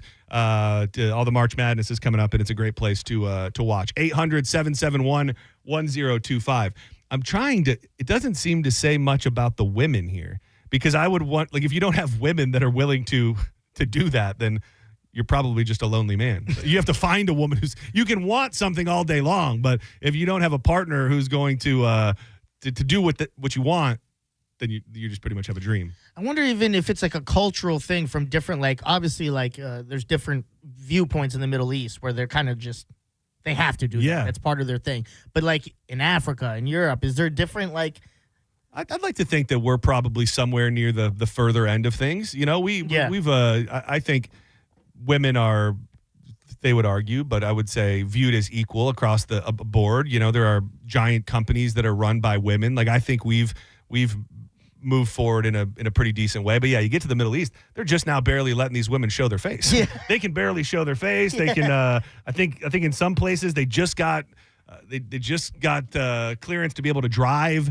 Like, we're Go women. That's how we beat them in the wars, because we actually have women that like are pretty intelligent. Yeah. They're like, no, we're not doing that. Is today figure it out? Is today International Women's Day or was No, that yesterday? Yesterday. Yeah. Damn, on a Sunday too. I know. Man. Senning Show, you're live on the air. Who's this? Hello. Hey, what up? Hey, what's going on, guys? I didn't know if I was on or not. I could hear you on the phone. You're on. How you doing? We can hear you on the phone too. Long time listener, but never called in before. I love your show, John. It's been great this year, and Dizzy, you're awesome too. I love you. Appreciate it, buddy. But no, I just wanted to chime in on the. So I'm getting married this year, but I do believe. So here's the thing. I mean, I don't really look at it as a wife being submissive to the husband or having to obey the husband's every word, because you're a team at the end of the day, right? But my life is very faith-based, Christian, whatnot. So, I look at the Bible for things like that, and the woman should be submissive to the husband to a certain extent. But there has to be that. Does it feel? Common ground where you guys have to agree. Does that feel rough to say? Does it say the woman should be submissive to the man? No. Does that feel natural, rolling off the tongue? Yes, it does. I feel it is natural because that's the way it has always been. Oh. And you look at history now. Yet these past couple decades, like you said, it's changed because of feminism and all this stuff. And when you look at it, feminism is the worst thing that ever happened to women, period. Oh, dude, why would that be? I mean, I know that feminists are often, hard to handle, but the movement as a whole, why would you say one of the worst things ever to happen? Well, I mean, if you look at the depression rate of women nowadays, how many are on SSRIs, all this stuff, infertility because of these medications. I mean, the list goes on and on. There's a ton of things that show women are just not doing as good as they have in the past. Once we let them out of the house. You're saying they haven't thrived out of the house. If we lock them back up, they can go back. Chain them. Yeah. They can go back to being happy. I can say bitch, right? Yeah, the whole boss bitch thing nowadays, right? It's like it's gotten ridiculous. I mean, yeah, I totally am cool with that. My wife owns a marketing company, but at the end of the day, we have our first child coming at the end of September, and she's ready to drop all that and be a stay-at-home mom. Right. And I get that. What if she wasn't? That's the real question. Yeah. If we can live in fantasy land for a minute, what if she said, then you wouldn't be with her? Exactly. You have to find somebody that matches your moral compass as well, right? So, if she didn't, I mean, I'm be honest with you. When I first met her, I've always had a very, very strong relationship with God. I hate saying even Christian because I don't really believe in religion. That's nonsense. I could go into that forever, but I've always had a very strong relationship with God, right? And she never had that. And so I knew I'd wanted to marry her for a few years. We've been together for 5.5 years now. But I knew that she didn't have God in her heart. And I would never push somebody to that. But after so long of her seeing my relationship with him, he came from her. Now she's very faith-based as well. And she's like, oh, my God. God put a curse on this phone call real quick. Hang tight. You followed the directions of what I asked for, so I'm going to give you something, even if I don't necessarily agree with everything you're saying. It is, I would say, he said something that kind of triggered in my mind, because I do think it's tougher now for the women who want to do that. Like, I think there's a little bit of being frowned down upon, depending on your circles, for the woman that feels that urge in them to say, I don't want to go be that boss bitch. I don't want to chase my own career. I want to be at home, raising kids, cleaning the house, doing all of those things that we think is traditional. I think you can you have free will. You can do whatever the hell you want.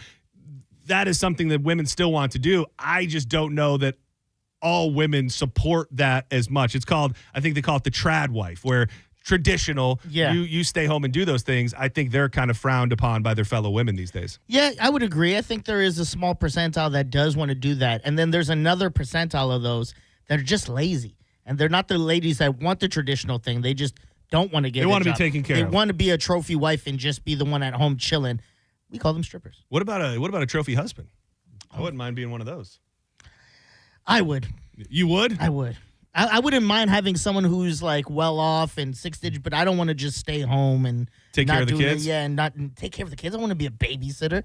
That's well, insane to me. well, if they're your kids, I don't know that it's called babysitting. That's just called parenting, I think. I want to do daddy daycare. Yeah. Then. No, hell no, man. I want to be out and doing stuff and away from the family for a bit. Yeah, exactly. That's If Danielle was well off, making well over six figures, Yeah. you would want to, and you had a kid, you'd want to be home? I don't know that it would be my number one choice. Yeah. If the option was be home or be in daycare, and again, we're talking about children that are never going to happen, I struggle as somebody without kids to wrap my head around how tough it must be to send a 6-month-old baby off to a daycare center. So Yeah. if I really tried to put myself in a situation where that was the scenario, I make so much more money than you. It makes no sense for you to go to work and me stay home if we're going to give up all that money.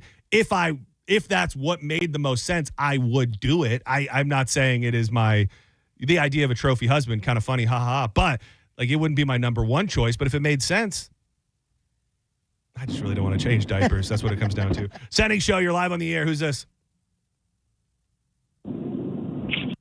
Hello. Hi, this is Al. I'm sorry, what was your name again? Allie. Hey, Allie, what's going on today? Hey, nothing much. Just listening into what you guys are talking about. My husband actually was telling me you guys were talking about Phil's segment, and he's like, "Oh, you should call them." And the last guy, what he was talking about, and kind of how you guys merged off into how some women, kind of were doing like kind of the boss bitch thing, maybe not want to do tread wife thing. I definitely relate to that, and that's kind of where I am in my life. In the sense of you lean more to feeling like you want to be, for lack of a better term, a traditional wife and be at home, and just the balance of how that's not always looked at the best in society these days, probably by other women the most. Definitely. If it helps, I have a undergraduate degree, a master's degree. Like I was in school for like 8 years, liberal arts degree, college. So I was totally enthralled with and there's nothing wrong, with the feminist movement. I don't even want to get totally into that. Yeah. But Oh, sorry, you can't say that. Your husband Sorry. should have told you not to cuss. Yeah, sorry. He didn't give you the full briefing. Yeah. No F-bombs, no S-bombs. We're probably pretty good other Sorry. than that. Sorry, but No, you're yeah, fine. and so it was just kind of what that was just everything. And so now that I'm finally out of school, I'm working full time, married, and so like just our, what we do for our life aligns better. Where ideally one day, if we can ever make that happen, is I would be, maybe ideally stay at home and slower living. I just feel like I'm exhausted already. So you're not necessarily living that way now. You work a full-time career, and so does your husband, I imagine? Yeah. How many kids do you have? Yeah. We have no kids. Oh, he has okay. a child. Okay. But we definitely want a family, but at the same time, just with how the world is, it's like obviously we both have to work. So I'm willing to, work for as long as we need to. I have student loans and he doesn't. So I understand I got to take that on. How do you feel about the term obey? That was kind of the term that was used in this study, where a startling amount of young men under the age of 30 believe that they should have a woman that is submissive and obeys them. If those terms were used towards you from your husband, would you feel okay with that?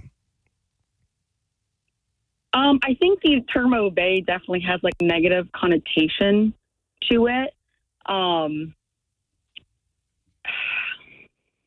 feel like it gets like really philosophical there. I'm sorry. Yeah, sorry. No, it's okay. I think obey, has a negative connotation, but do I find myself often like wanting him to lead?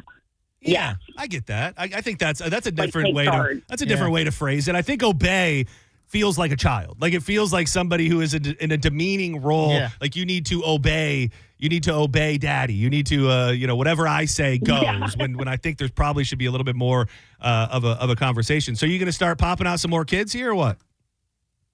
Yeah, definitely on the horizon for sure. All right. Well, I'm going to give you something. Thank you so much for calling. Just hang tight for a minute, okay?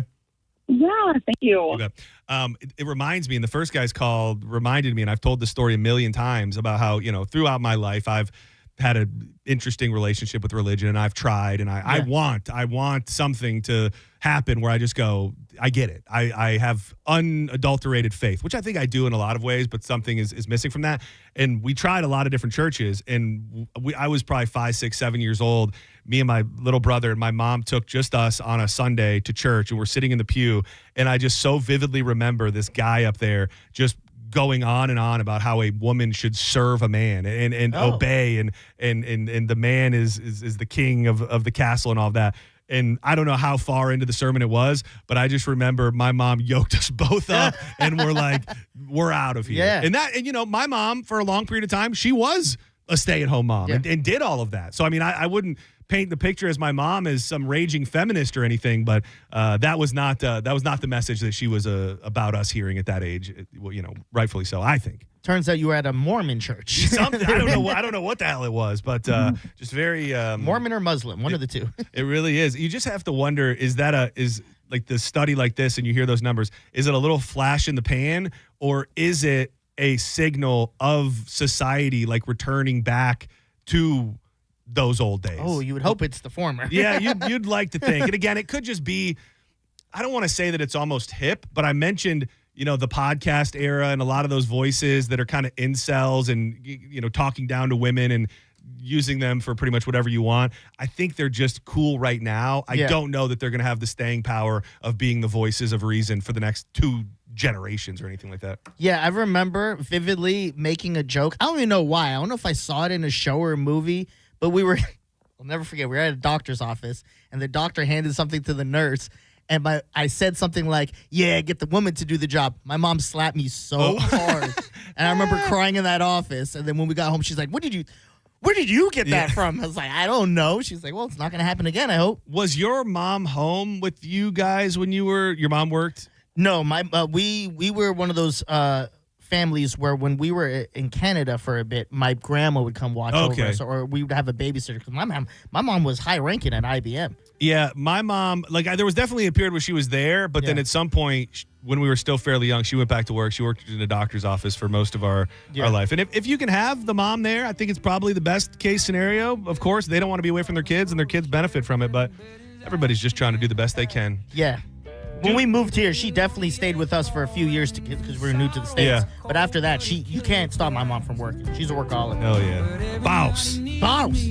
Don't go anywhere. When we come back, we're going to dig into some Fat Boy news. I have an observation about a grocery store that seemingly is about to take over the state of Florida, as well as the parking lot that our radio station is in. And some chocolate that was meant for the bedroom is being recalled for a very interesting reason. We'll do all that and a bit more. It's Fat Boy News coming your way next on Senning Show. Keep it locked to 102.5 The Bone.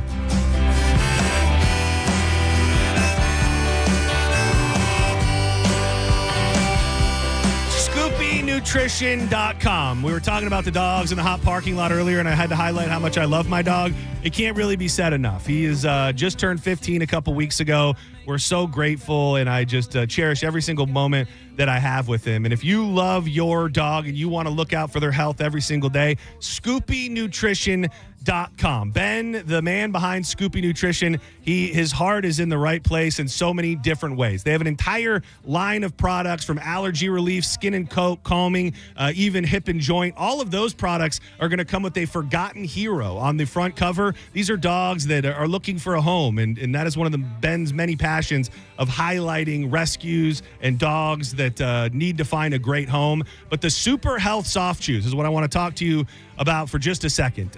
Ben was kind enough to put my beloved, my sweet, sweet Brody, right on the front of the Super Health Soft Chews. These are going to encompass all of your dog's different needs with ashwagandha, turmeric, salmon oil, a super herb formula that's going to provide the ultimate wellness shield for your dog. And it doesn't end there. A portion of the proceeds from every bag is going directly to Satchel's Last Resort, an amazing rescue down in Sarasota. They rehab dogs. They keep dogs there. It's a non-kill shelter that maybe can't find a home for behavioral issues, but they also get tons of dogs adopted. And Ben is matching every bag that we raise. So hopefully we'll be able to present Satchels with a big old check. And I think we've still got some of these Senning Show magnets. If you order the Super Health Soft Chews right now, they're not magnets, they're keychains. So go now and order the Super Health Soft Chews, ScoopyNutrition.com. You're listening to Senning Show on 102.5 The Bone. Tell us what you think. Head to the 102.5 The Bone app now and leave us an open mic. The open mic on the free 102.5 The Bone app is sponsored by 1-800-ASK-GARY. Did you know that you can get a beautiful white vinyl fence for less than $5 a day? For just $125 a month, Fence Outlet will professionally install it and add instant curb appeal to your home. Visit fenceoutlet.com for details. License number C10252. I feel like we're already late, so I want to cut in and say it.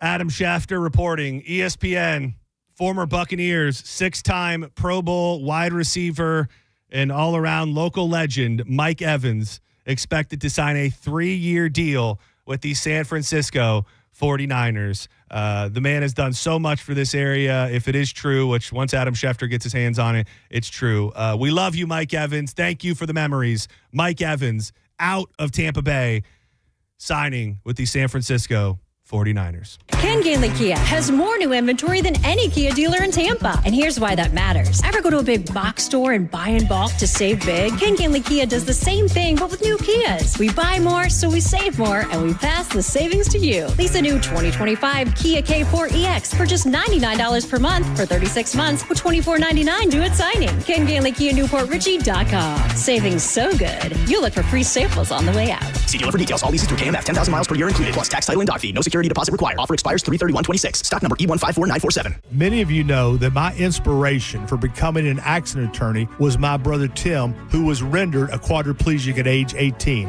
I didn't know what a personal injury lawyer was or what they did, but I soon did. Tim was treated terribly by the insurance company, and I became enraged. It was a constant delay and deny. I'm John Morgan of Morgan & Morgan. Tim later worked with me for 27 years. Last year, my hero died at age 65. You can see my eulogy for him by visiting mybrothertim.com. He was one hell of a man. Because of Tim, together we built the largest injury firm in the world, and our clients are treated the way I would want my family to be treated. At Morgan & Morgan, nobody is a nobody and everybody is a somebody. If you need our help, visit forthepeople.com on your phone or computer. See you soon, Tim. Morgan & Morgan, forthepeople.com. Injured? Dial #law or visit forthepeople.com for an office near you. By texting 64,000, you agree to receive recurring automated marketing messages from Real Success. Message and data rates may apply. No purchase required. Terms apply. Available at ourrealsuccess.com.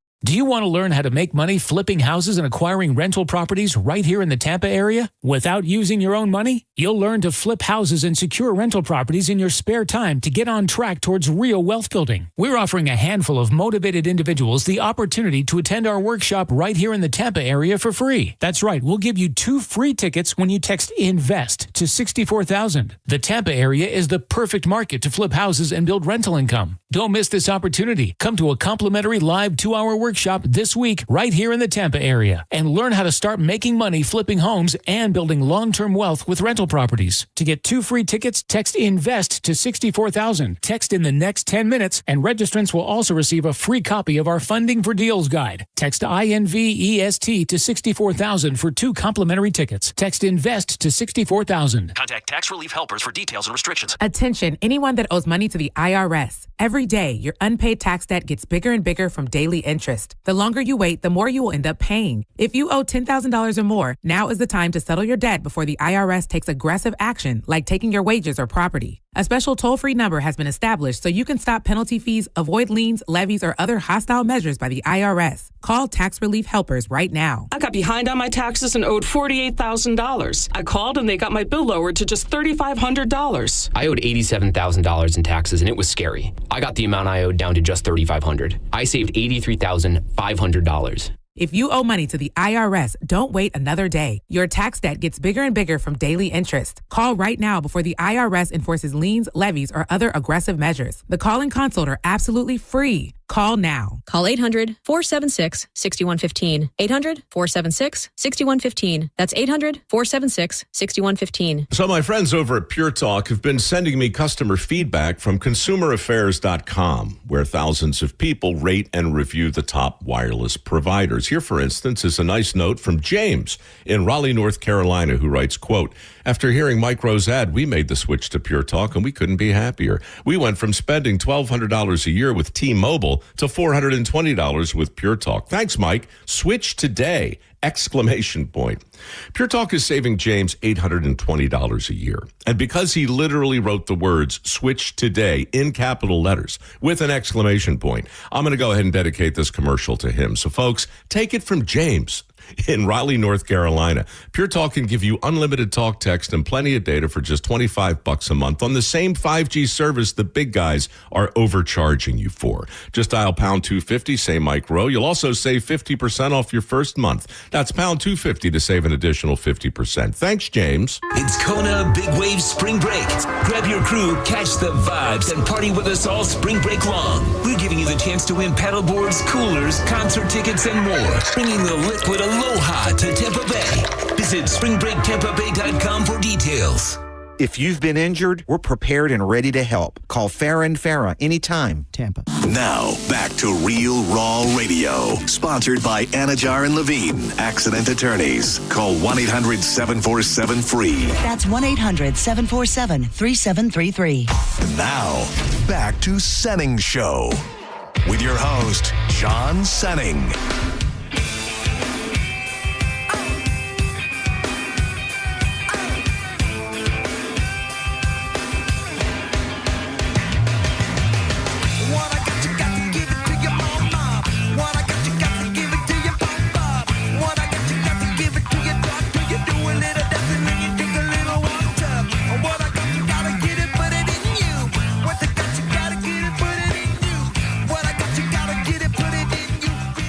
Welcome back. This is Senning Show. I'm John Senning. He is Dizzy. Thanks for being here. 800-771-1025. Breaking news, officially official. Mike Evans out of Tampa Bay, signing a 3-year deal with the San Francisco 49ers. My immediate response, and Diz, you had some devil's advocate type points about past his prime, what could really happen with the coaching staff. But I think you can kind of flip that on its head in another way. And when it comes to the masses, and ultimately people far more important than us, how many people will blame the Glazers for this happening based on the decision to keep Todd Bowles? Like if we go deep into the search for a head coach and we end up being able to pull a Harbaugh or somebody of note, is he even thinking about leaving? No. And when you've got a guy like Mike Evans, I don't know that he's at this point in his career at the place where he's the kind of guy that you go and consult with. But if they did, what would it have taken from a coaching hire to make it so that he would have taken a friendlier deal or not been so dead set to leave Tampa? Yeah, I think when he sees Todd Bowles signs again, he goes, well, here's a guy who I've played under him. He's not taking us to the promised land. There's no sign of progression. And honestly, he's stretching their players thin when it comes to that. He's facing injury, and he's pushing Mike Evans so hard where he's getting these reoccurring injuries. He goes, what's the point in staying? It's just going to hurt me further. I lost my yards here, so I have nothing to really play for besides the record, something not getting playoffs. So it's best to go on to a team that has hopes of making playoffs and winning. Yeah, it's a bummer. I mean, the man has only ever played in the NFL for the Bucs. He is a face around Tampa. Can't help but feel it's hard to compare separate players, but can't help but feel similar feelings to when Stamkos had to leave Tampa, just from the perspective of take everything off the ice and off the field, out of the equation, and just look at how these guys have wrapped their arms around the community, been pillars of the community in so many different ways. And I think anytime you lose a leader in the locker room and a leader of men in the community, it's gonna be a bummer. I just wonder if the sadness that people feel today turns real quickly into anger towards the Glazers, knowing that maybe if we did something different at coach, we could have kept Mike Evans? Yes and no. I think the masses, yes, but I think some people have kind of the same theory as me, where they go, well, listen, we're getting ready. We know we're not going to be – this is our building season. So why not build on it and get rid of the players that aren't really going to take us to the promised land but are going to free up cap room, you know? You're a true businessman, Diz. I'm trying. 800-771-1025. Senning Show, you're live on the air. Who's this? This is Nellie, John. Nellie, ride with me. Yeah, well, I'm just saying John Lynch probably had a lot to do with that. He probably had everything to do with it. I mean, as the general manager, I don't know. I don't know that there's a former Buck, yeah. Hey, that's it. That's my take. That's my take. All right. Yeah, I mean, does that come up in conversation? Does he say, look, I'm a legendary Buck, and I'm here. You can be a legendary Buck and be here, too. Yeah. So I've got some Fat Boy news for you today, and I want to start it off by saying we are in St. Pete on 4th Street North. For all of my years working here, we have had a Winn-Dixie next door to us. That Winn-Dixie, much like many Winn-Dixies, is gone, and the Aldi sign is up, and I imagine any day now there will be an Aldi opening. I thought Aldi was something like a Save-A-Lot. I thought Aldi was something like I don't know what I thought it was. Yeah. I had been there once maybe in the past 10 years. Dude, I went on a significant shopping trip on Saturday at an Aldi, and when I tell you, what a gift that we're going to have one right next door to us here at the radio station. Yeah. So just I'll tell you what it's great for. Not going to say anything about the produce or the meat or anything because I didn't get anything like that. Yeah. All of that stuff in the middle, like just different snacks, different sauces. The real thing, like the appetizers and the dip section, tons of different cheeses. I was not familiar with the Aldi game, and I'm very excited that because this is obviously the closest grocery store, like will be the most convenient for anything. And after a trip into the Aldi on Saturday, I fully bought into the Aldi cult, and I imagine I'll be popping in this bad boy pretty damn often. Finish your shift, go over there, get your grocery shopping done, and you're home. Dude, it's that damn good. I'm trying to think what we got from there that really popped. A couple different nut mixes, which I'm a big I like some nuts. They had like a cheddar nut mix that was very nice, and then they had a jalapeno artichoke dip that was very, very delicious. They had everybody loves to get the rotisserie chickens. Dude, they had a tub of rotisserie chicken. Like the chicken was already pulled off of it. So it's the rotisserie chicken, but it's all just the meat. Yeah. So ready to go. Just little things that caught my eye. They're much bigger. I was way off on the Aldi train, and I'm now officially looking forward to being neighbors with them. So Aldi folks, get on board with Duncan. Give us a call and tell us what you want to I love that. Give us for free. Give us some free stuff. Have you, for as much as we talk about junk food and different things here in the Fat Boy News, I'm beyond late in bringing this up because I think maybe it's because you can't get them everywhere. You can only get them on TikTok. But have you, we like to talk about our chips and our junk food. Have you been clued into the flavor swap that the Ruffles / Doritos Cheetos people are doing? I've heard little rumblings about it. So you can only order it on TikTok, and it is the Frito-Lay flavor swap. And here's what you get. You get cheddar sour cream Doritos.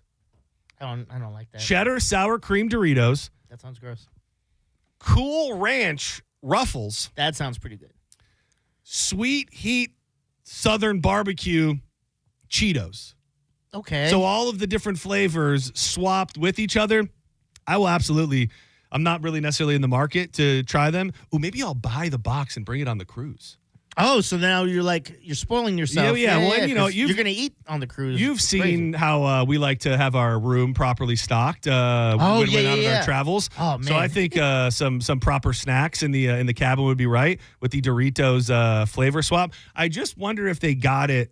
Did they nail the perfect flavors to put on each? The cheddar sour cream on a tortilla chip doesn't automatically, much like you said, interest me a bunch. Yeah. But if you had to pick a flavor of a Ruffles chip to put on a Dorito, what would it be? Oh. All dressed? Is that whatever you call it? Oh, yeah. I forgot that's the one. Yeah, that's an easy pick for me then. I'm trying to think. All dressed Doritos. I don't know if that would be. It's something about the too overbearing. Something about the tortilla chip is just. It feels like it needs to be Southwest in nature. Oh, like we're not.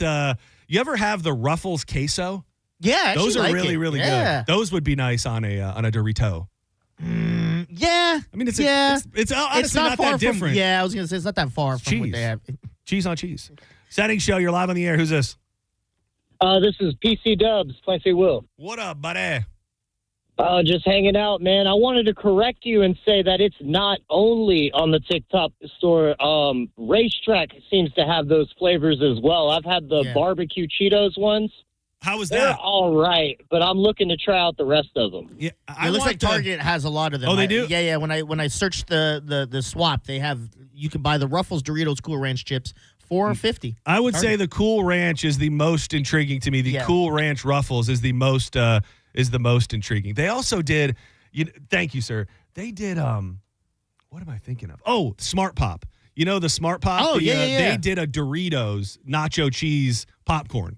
Was it good? It was really good. Yeah. I'm a sucker for the Flamin' Hot Smart Pop. Same. That is, dude. Out of all the snacks that like can't stand a day in my house, if I've got the Flamin' Hot Smart Pop in the house, starting at 5 o'clock in the morning, that thing's not making it till noon. So I'm killing a bag. You will eat any form of chips and all that until the cruise, right? Correct. Okay, nice. Yeah. I was just questioning. I'm pretty buttoned up. Yeah, but once you're off the cruise, are you back on chips and all that, or is it? I feel so good right now. I mean, trust me, I've been through other phases of my life where I feel really good, and you go, I'm never going back to that life. So I never say never. But now, especially with the routine at the gym and everything that I'm doing, it just feels like it would be really hard to ever return to just being the junk food junkie that I've been known to be. Like, I don't see myself ever being like running through the Mickey D's before I come here. Special treats, special occasions, but I just feel so good right now that I don't want to risk that. Yeah, I had Mickey D's the other day, and I couldn't even get through it. I ate the fries because who doesn't eat that? But I was starting to eat one of the burgers, the cheeseburgers, and I couldn't get through. I'm like, this is disgusting. When you're out of it for a long time, it's it almost like you can get there if you just give up. But at the same time, like those first couple meals back, you're like, this doesn't feel good. This doesn't. I don't think I'm supposed to feel this way after I get done eating. What's going to be the snack you go to once you're like? Like, what's the thing that I want the most? That's not even the one you most. That's like, what's the snack you're going to eat that you probably shouldn't be eating, but you're not going to not be able to stop eating it? You know what I mean? Like, that it's a part of you almost. I don't even really have one, to be honest with you. Like right now, I don't have. The only thing that I find myself thinking about is like a proper burger. I think about a burger from Freddy's, which I love that burger very, very much. And then I also think about donuts and cinnamon rolls. Yeah. Like those are kind of the only things that I find crossing my mind every now and again. No, like for me, like I used to love chips, but now I'm a chip killer. I mean, don't get me wrong. I mean, I love some chips. What about plantain chips? Is that like going to be a new alternative? Or you're just not? No, I'm not a big. I mean, they still got chip salt guy. and stuff. But I'm not a plantain chip guy. Really? That's like to me, that is like a sweet potato. The same thing that doesn't allow my brain to love a sweet potato is the same part of my brain that doesn't allow me to love a plantain chip. Fair point, man. It's like I feel like I should be eating a salty snack, but it's like, that's a little sweet. Senning Show, you're live on the air. Who's this? Tom. Hey, Tom, what's up? Yeah, Aldi, spicy pickles are delicious, and they have like different trail mixes. Dude, I got the cheddar. I got the cheddar trail mix thing, and then you are right. I was trying to think of all the random. Like, we went there for like 3 things, and I left with just a bag of the most random items. I got like garlic stuffed. Shout out to the Dirty Dad and Olive Man as well. I got jalapeno stuffed olives. I got blue cheese stuffed olives, garlic stuffed olives. Blue cheese totally stuffed olive? Dude, you want to know a weird thing? Since I came off of the hardcore, because I wasn't drinking. Yeah. So when I jumped back into the drinking game, I don't know where this came from, because I've liked them my whole life, but I wouldn't have called myself a martini guy. Dude, dirty martinis are my jam right now, dude. James Bond. Dude, I don't know what it is. I think, was it before? Oh, no. The beard was gone. So I didn't have my first martini until, maybe that's what happened. It was the night of. Yeah. You posted that video. I became classy the night. Dude, and you seemed sauced up when you were doing that video. I was. Dude, little olive juice, a little vodka, a couple blue cheese stuffed martinis or olives. That sounds disgusting. It's so good, dude. Blue cheese. You like olives? Do you like olives? You like blue cheese? Yes. Okay. Well, then you love it. That's That's like saying, do you like ice cream? Do you like olives? Put those two together. That's fair, except this one's different. A chocolate syrup sold by Lockout Supplements has been voluntarily recalled after it was found to contain an undeclared ingredient. That's the same ingredient that would be found in Viagra. The FDA notice said that Lockout Supplements is recalling all of its Boner Bears branded chocolate syrup because it found it contained the drug sildenafil. That is the active ingredient in Viagra, but it wasn't listed on the label. Sildenafil, the active ingredient found in the FDA-approved prescription drug Viagra, and while the medication is FDA-approved, it must be used under licensed medical supervision because the FDA warns that it can lower blood pressure to dangerous levels. I've always heard, so this was a chocolate syrup that you bring into the bedroom, and it's supposed to give you a boner. And I've heard that a lot of those products they sell at the gas station, same thing. It's just got the ingredient from Viagra in it, but it's unregulated and it's essentially illegal. They just don't put it. They just don't put it on the label. The rhinos. The rhinos. The what else is there? The Black Bull. Yeah. Yes. Or maybe it's just the bull. Maybe I added the black. Either way. I think you added the black. Sorry. I like to think of it as a Black Bull. If you're buying those stuff from the 7-Eleven stuff. Oh, dude, I love experimenting with a boner pill from the gas station. Dude, if the mood catches me right and I swing it through and I just got your rhino on you, just the problem with them is they make you feel terrible. It's the equivalent of you've actually taken them, dude. I'll pop a gas station boner pill. I don't know. I'm not joking. Yes. Dude, I just like to push my body to the limits. Let's see how pumped up we can get this guy. Let's see how many hours I can let this thing ride. Oh man, I thought you were joking. I was going to join in this bit with you. I think he's serious. No. It's been just for experiment, just for fun. It's probably been a couple years since I've had one. They also are known to give you insanely painful headaches. Oh, really? Like you'll get one that'll get you all pumped up and you just got a big old engorged member, but you'll have the worst. You'll have like the headache of a hangover for 2 days. They just take some of a Viagra, some of a caffeine pill, stuff them together. They do. Enjoy with God knows what else. Yeah, some sort of Moroccan spices and a little bit of this and a little bit of that. Let's take one more and then we'll step aside. Senning Show, you're live on the air. Who's this? Hey, it's Hayden calling back in. Oh, I got you. Senning Show, you're live. Who's this? Hey, this is Joe. Hey, Joe. What's up, buddy? Hey, I appreciate all the NASCAR on the radio, and I wish you had it on every weekend. I'm a huge Blaney fan, but also to throw some Bucks rumor. Let's get a rumor going. Next year, Bucks bring in Tomlin from the Steelers. I mean, that's sexy. I mean, it's sexy. It's out there. I don't know how likely it is or it isn't, but I definitely, I'm here for it. I think a lot of it will depend on how the worst case scenario, and it's happened before, so maybe it isn't, is that we make the playoffs. Like if we make the playoffs again, we're in a situation now where we're just good enough to make it to the first round of the playoffs, and that's like the worst place to be because a lot of teams would love to make the playoffs, and I think owners, especially the Glazers, sometimes are like, we did that, and that's good enough. Not bad enough to fire somebody and not good enough to get any further. So I don't know what happens. It's love my tough Bucks. time. Sometimes you have to tank for you to move on to a better spot, and I hope we fall apart this season because of Bulls. It hurts me to hear you say I know it sucks, bro. But what are we supposed to do? Be okay with mediocrity and then keep making playoffs barely, and then first round exit, and then we keep Bulls. Hell no. I'm never gonna be like an analytical sports fan. Like I'm never gonna look at a team and go, every time the team is on the field, I think we should be hoping that they win. Like, and you're not alone. Drew is similar in the way that he watches sports. I think there's something to the gambling and in the fantasy world that has changed and made so many people like analytical sports fans, where they look at it more of like, we got to do this and get there. Where I'm just like, I turn my TV on Sunday, I go to the game on a Sunday, and I just want my team to win.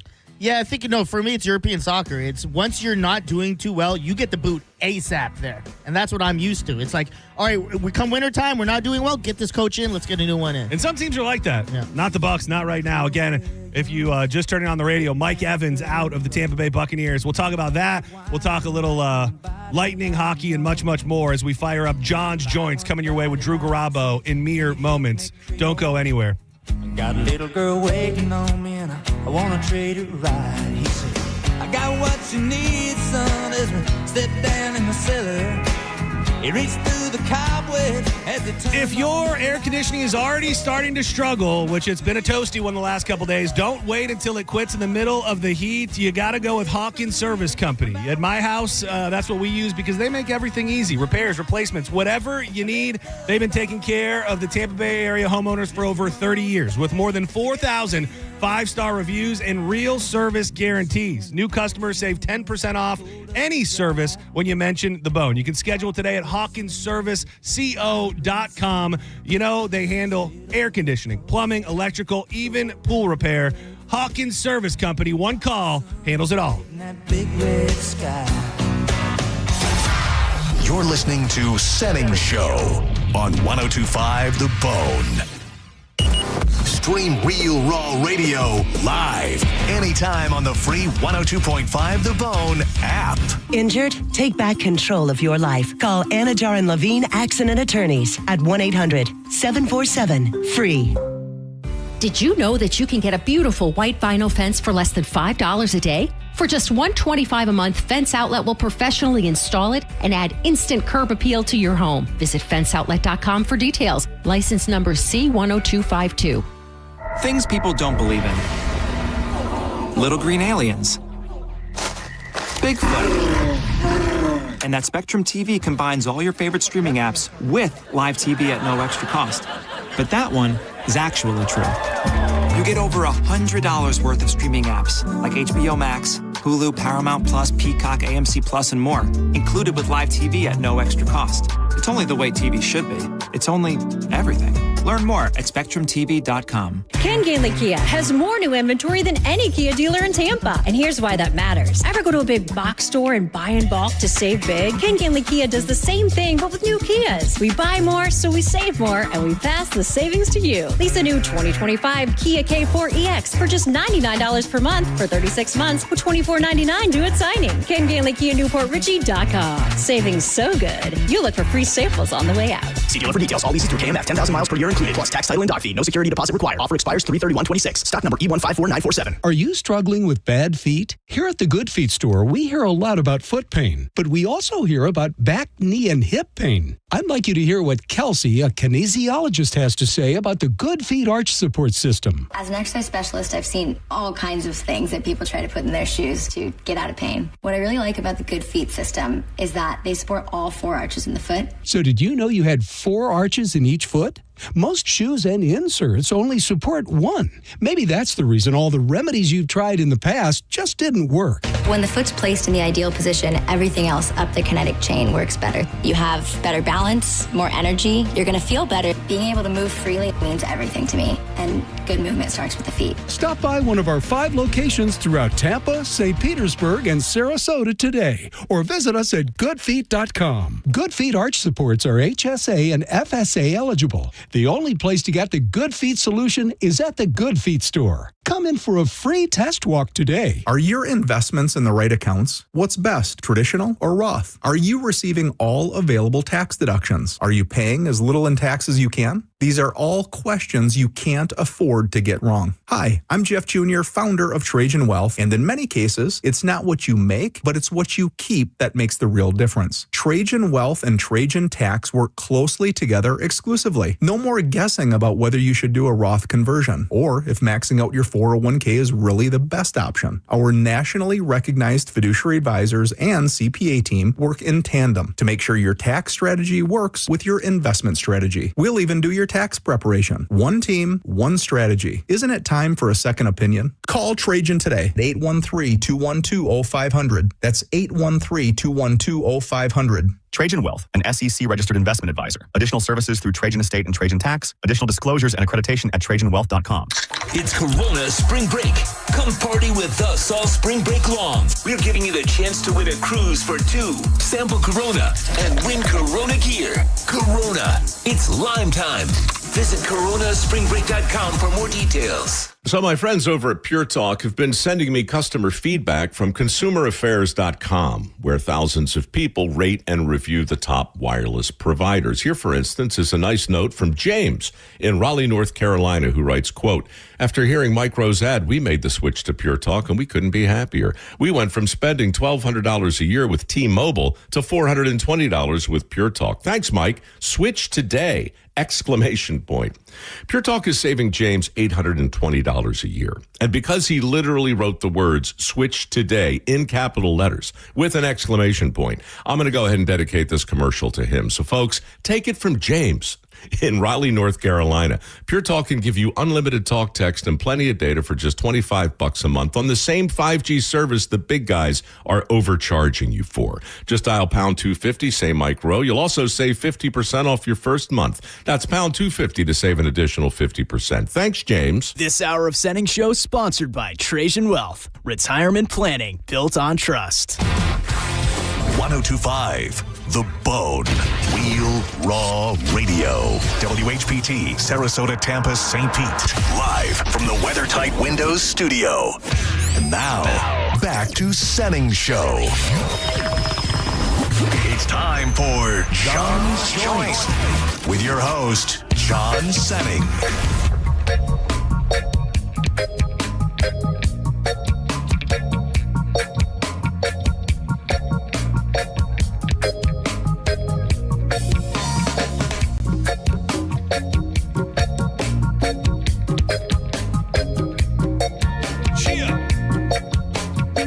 Welcome back to Senning Show. It's time to fire up John's Joints. Smoke them if you got them. Every afternoon at 3 o'clock, we light up the news of the day, peppered in with some nuggets of life. I'm John Senning. He is Dizzy. And once you've been in the circle, passing around John's Joints for, let's say, 5, 6, 7 years, you don't break the flow. And the only way to make it go is with the one and only Drew Garabo. Oh, what a run. What up, buddy? Hey, man, I heard you talking about gaming earlier. Oh, yeah, dude. I'm glad. I'm proud of you. Are you still hitting up the Tiger Woods on the Xbox or PlayStation? Xbox, the Series X, and yeah, it's PGA Tour. I'm about to get the 2025. I've got 2023. Dude, the other game, right now I'm very balls deep in trying to put together a hell of a season in NASCAR. Yeah. But the other game that I love so much was the NHL 25 or 26. That's a fun one as well. And now this is the part I left out. I'm actually moving. Because right now the Xbox is in the living room. So it's a shared space. We're watching TVs in there. So now I'm moving the Xbox to the bonus room so that I'll be able to weave in and out of my career as a NASCAR driver. Some games are also like this game so hard. Like I don't remember when we were kids, and maybe it was just always the games that I liked. Like you could figure it out in a little bit. Sure. Like you would get it and you'd be like, hey, you can do this, and then you figure out how to play. I spent an hour yesterday, like not even able to make the car go around the track. Like it's just so. And even then, so I'm on my season. Last place every time. Sure. This last race I did was the first one that I think I came in like 27th place. It just feels like starting video games now. There's more of a learning curve when it comes to trying to figure out how to be a functional player. And we're not getting any younger. The NHL game, I don't know if the newer ones have it, but the older ones, you could change the controllers to the old school Sega Genesis, like only 3 buttons. Oh, wow. Yeah. That's what I need to do because there's too much going on there. Dude, I really want to. I don't know if you heard me mention earlier. We went to the new wagon wheel, whatever the hell they're calling it over here at the flea market. Yeah. And the stands that really caught my eyes were just a sea of old video games. And I know I've heard people say how hard it is to get the older consoles now because they had newer consoles for sale, PlayStation 3s, 4s, and Xboxes and stuff. But they had tons and tons of Super Nintendo, N64, original PlayStation games, and it just made me long for one of those. Like I'd love to get my hands on an OG console and be able to stock up at the at the flea market. A lot of them, which may be a better and cheaper idea for you, is the emulators that they have where you can just like get the joystick preloaded with games. I have the Super Nintendo one. Oh, cool. So it looks like a Super Nintendo. The problem is there's games that it didn't come with. Like we've talked about this a million times. The only game I want to play on Super Nintendo is Aladdin. Like that was my favorite. That was my favorite game to play ever, and it's just. It's got Mario Brothers and Star Fox and all these other ones that I liked, but not the Aladdin, which I used to just love to get you get your little blanket. You could fly around, ride the carpet through the caves. Sure, like it was just fun. Never had a Super Nintendo. Always wanted one growing up. I wasn't an NES guy either. You were a Sega? Oh yeah, dude, that first Sonic when Sonic first dropped, different game changer, like Mario except with rings. Dude, it's so crazy because I think it's like a social experiment about always wanting what you don't have. Because I think there were families that were like Nintendo families, and then there were Sega families, and then even eventually I think that carried through to PlayStation. Like we just always had Nintendos. We had a regular Nintendo, Super Nintendo, N64, and I just remember thinking how badly I wanted a Sega and eventually wanted a PlayStation. And it's good to know that you Sega kids longed for the Nintendos the way I did. Yeah, I made a huge mistake, one of the biggest ones of my life, by abandoning the PlayStation and going Microsoft, because that Xbox 360, while a good system, that red ring of death, dude. I was like, this is what I get for abandoning Sony. I'm so sorry. And you could just get hit with it, like, oh, this is working fine, and then a year later, red ring. 3 red rings and 1 green one up in that right corner, and you're like, well, this is bricked. What was the game that I love talking about so much? Seaman?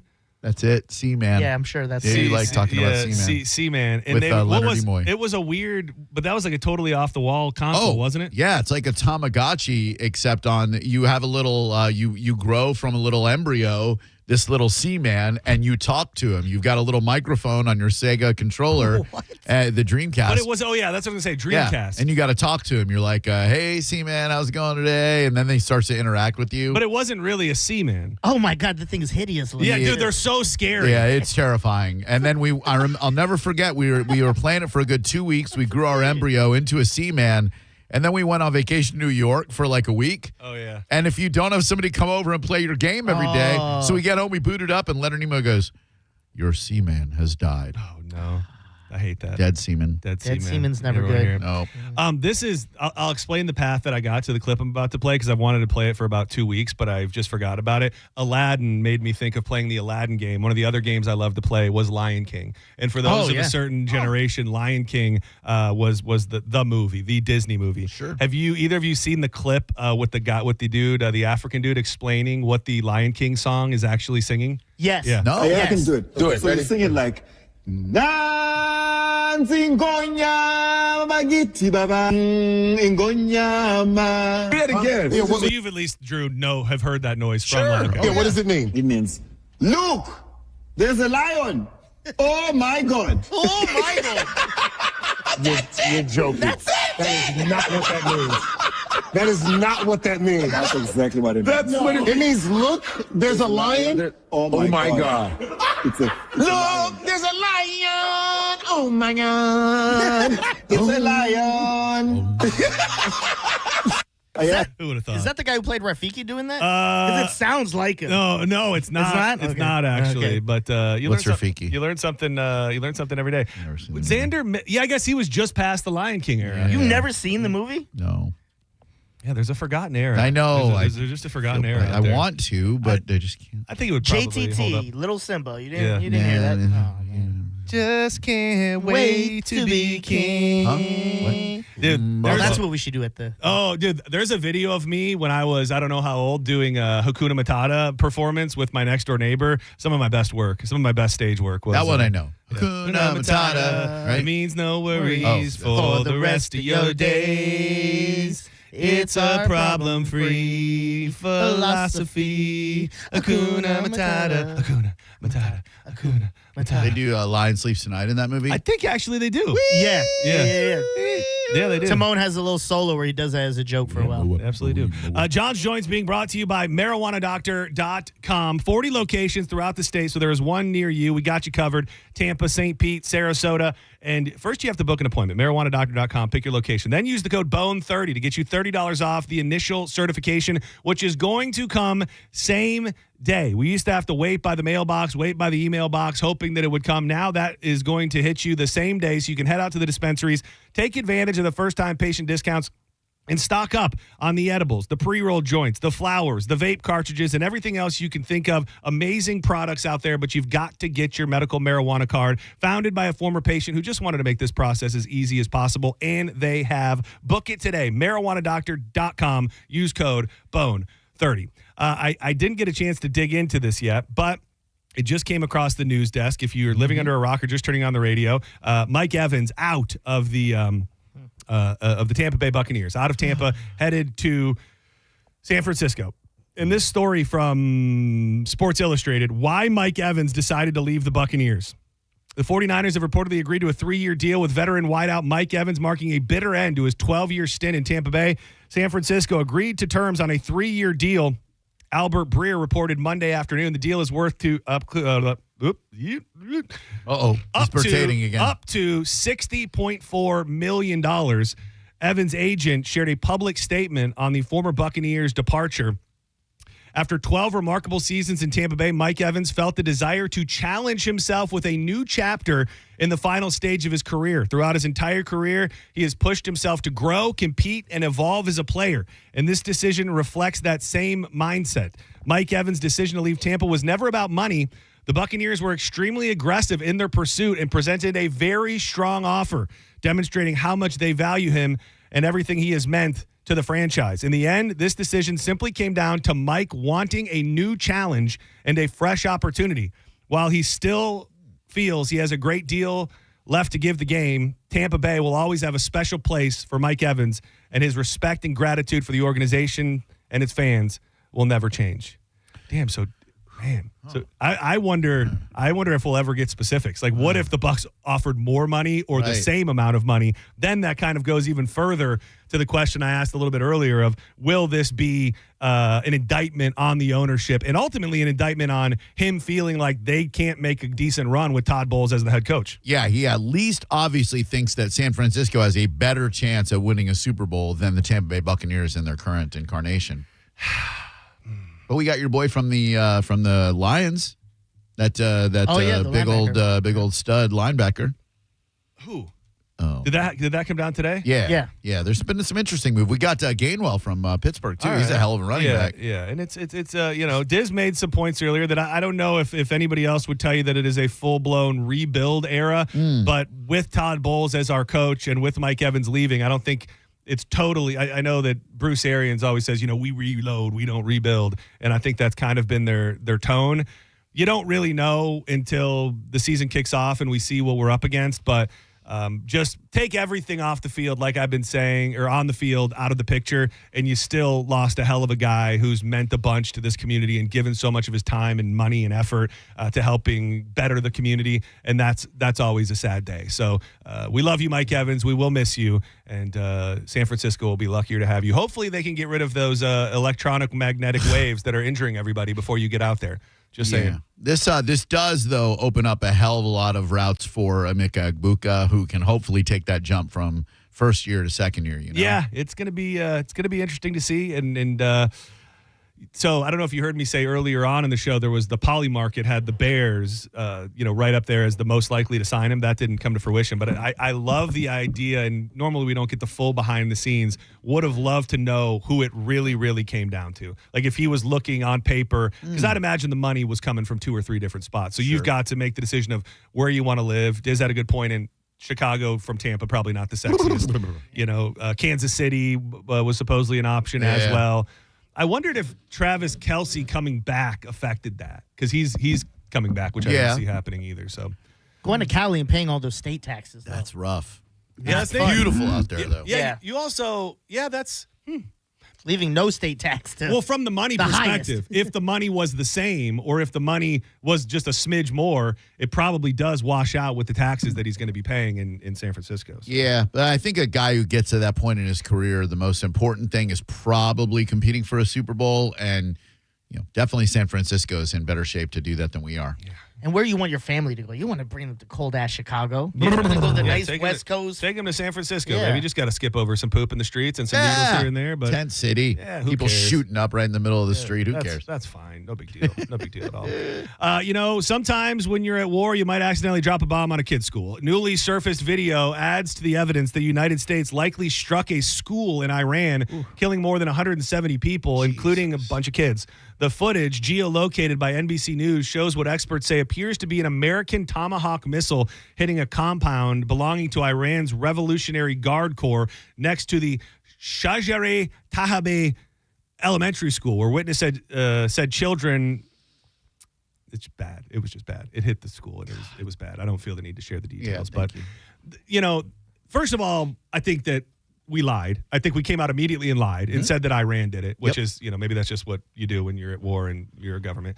Secondly, I don't know what you do. Let's just say that you support the war fully, just for the sake of the conversation. Sure. You think we have to bomb them. You think we have to take them out. What do you do when they, on purpose, put their stuff next to schools? And again, I would say save them for last. Go in some other way. But the U.S. has repeatedly accused Iran of specifically putting some of their operations in and around crowded areas, and specifically under schools or next to schools, thinking that they can kind of be human shields.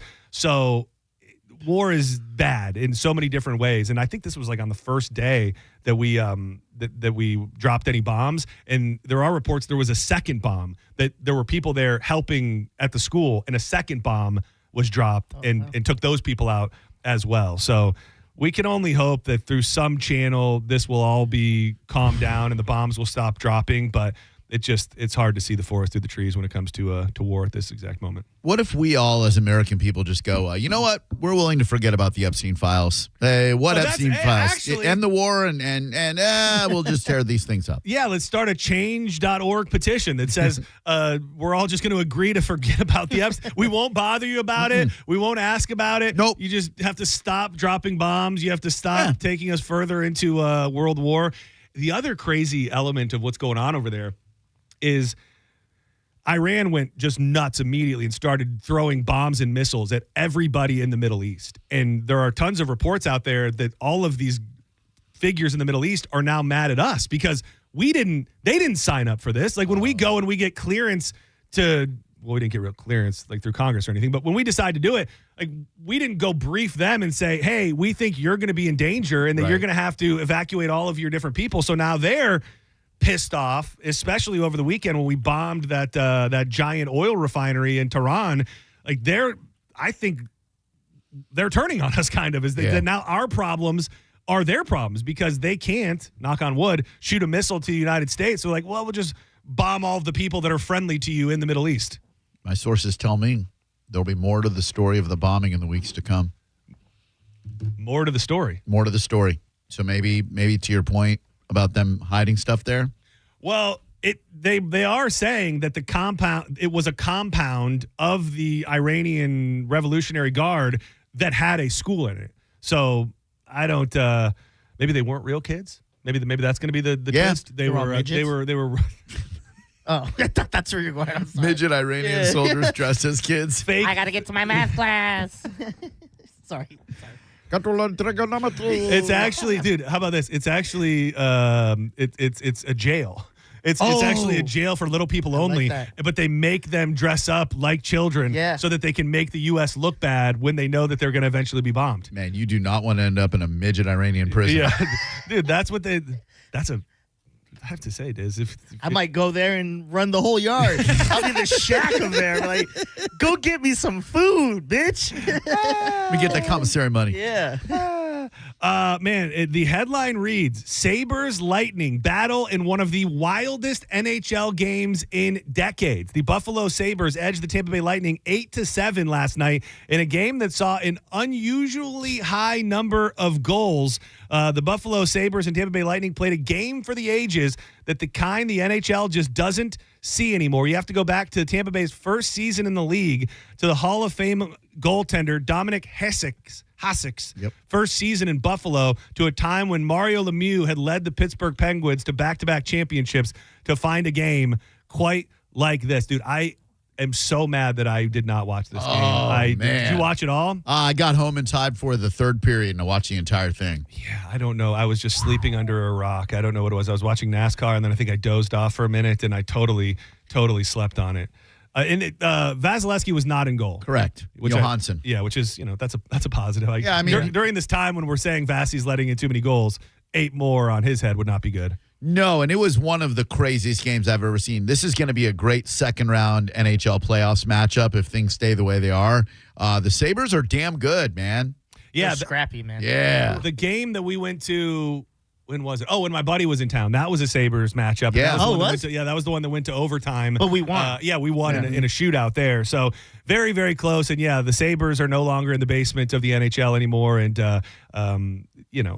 any L at this point, not feeling good after the run that we were on. But, at least it was entertaining. Whenever I see stuff like this, I always go, and I feel like you would share this, Drew. You see this score and you go, imagine just betting $10 that they were going to score over 12 goals in this, and how much money you would make off of that. Dude, I had a parlay with the Magic and Lightning both winning, and the Magic were going to win no matter what. So the Hard Rock app offered me, my payout was going to be 35. They offered me 23 to cash out with the Lightning up 1 goal in the third period. Cashed out. Of course. As soon as I did, I think I'd like to take the blame on that. Sorry, Lightning. That one's on me. I wanted to play this before we went to break. So normally would not be interested in or I normally wouldn't pay attention to the Los Angeles Marathon. Did you guys see the end of the marathon yesterday? Dude, I've never watched the end of a marathon. Did you see the end of it? Yeah, dude. Well, it's a great story no matter what. But there's something from the coverage of the marathon that was so damn funny to me. And if you're not sure what the hell we're talking about, American Nathan Martin caught Michael Camus just before the finish line to win the men's pro division. And I mean, it doesn't look like this guy can be caught. Like when you're watching, I saw the headline on the video, so I knew it was coming. But as you're watching it, you go, nobody's catching this guy. And sure enough, at the last second, a photo finish is maybe even an understatement. And I have the audio of the call. Everybody very, very excited, and I'll let it play here. Eyesight from us. He's in the last. I don't know. Here he comes. Comes right now. Here he comes. So let's get right back down to the finish line so we can watch Michael cross the line here. Michael Kamau from Kenya. Just over 2 hours and 11 minutes on the clock. I think at this point, the people that are out doing the coverage don't think this is humanly possible. You can barely see the guy catching up. Whoa! Nathan Martin. Nathan Martin. Whoa! Oh my! The guy falls on his face. Dude, I was more interested in the fact that this woman's response is 100% sexually orgasmic. Oh, yeah. Oh my God! She got that jelly squirter. Oh my God! Dude, like that felt like in her loins. Nathan Martin. Oh my gosh! It is a photo finish for crowning of the 2026 86 LA Marathon champion. I'm not Came out sure. of nowhere, because we could only see just a little bit. What a beast. I mean, I've never run a marathon, go figure, but like to everybody just highlighting the fact that to have that much in the tank to end in a straight up sprint like that is absolutely unheard of. And I don't know for a fact that in these large marathons that the Americans win very, very often. No. I think Kenyans almost always. The Kenyans they do. used to outrun the Lions. So shout out to an American getting it done, and just an awesome photo finish. Can you imagine running 26.1 miles and then for that last tenth of having enough endurance to go at a dead out sprint? No, Me either. I can't. I couldn't. And I mean, even as he's speeding up, it still doesn't seem possible. Like the last little bit within 5 feet of the finish line that this guy was able to crank it up into an entirely other gear is just really, really cool to see. So cool that lady clearly creamed her pants as soon as she watched it happen. He's a PE teacher or something, right? Yeah. So cool. That is really cool. And lastly, before we go to break, I told you I had all sorts of random fun things to play today. Yeah. Are either of you tuned into the band that made the song about PetSmart and the craze behind it? The Runarounds? No. No, I'm not. I got a question. Is it Pet Smart or Pets Mart? Are you saying that pets are smart, or are you saying you're a mart for pets? I need answers. Great question and song. Which one is it? So this It can't be both. This has caught so much fire that they actually yesterday had a rally, the PetSmart Rally for Truth. Is it PetSmart or PetSmart? PetSmart's corporate leadership has failed to address the public outcry over what their name actually means. Are they saying that pets are smart, or that they're saying a mart for pets? We need answers. Join us. And it was at a very specific corporate headquarters of PetSmart yesterday at 2:00 in Riverside in Sherman Oaks, California, where they did a live performance, and like thousands of people showed up to watch them perform. Okay, correct me if I'm wrong, but the pet is in blue and the smart is in red, right? Yes. So then it's Pet Smart. Yeah, but that doesn't make any sense. PetSmart. Like pets are smart. We're PetSmart.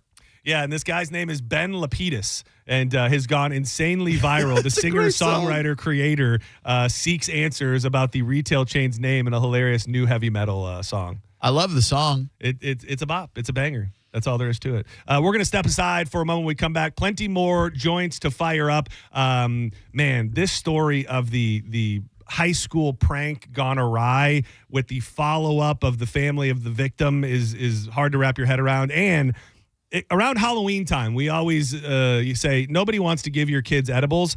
Well, it turns out one teacher did actually want to give their kids edibles. We'll touch on all that and a bunch more coming up next on more Senning Show. Keep it locked right here to 102.5 The Bone.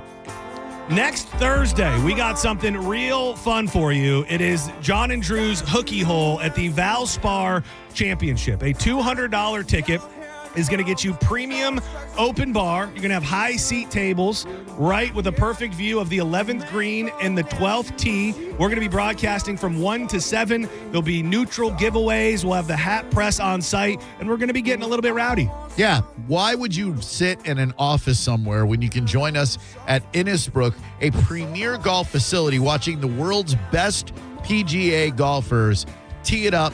Join John and me at the Hookie Hole next Thursday, and you will have an absolute blast. Who's the biggest name golfer that I'll be like, I know that guy? Well, Akshay Bhatia is playing, and he just won Bay Hill, the Arnold Palmer, yesterday. But you'll know Brooks Koepka. Oh, Koepka will be there? Oh, yeah, Brooksy. Yeah. There's a ton of great golfers who have already committed. That's awesome. You can check out theboneonline.com to get your tickets, or valsparchampionship.com. Neutral presents John and Drew's Hookie Hole. Make your plans and come hang with us next Thursday at the Valspar Championship.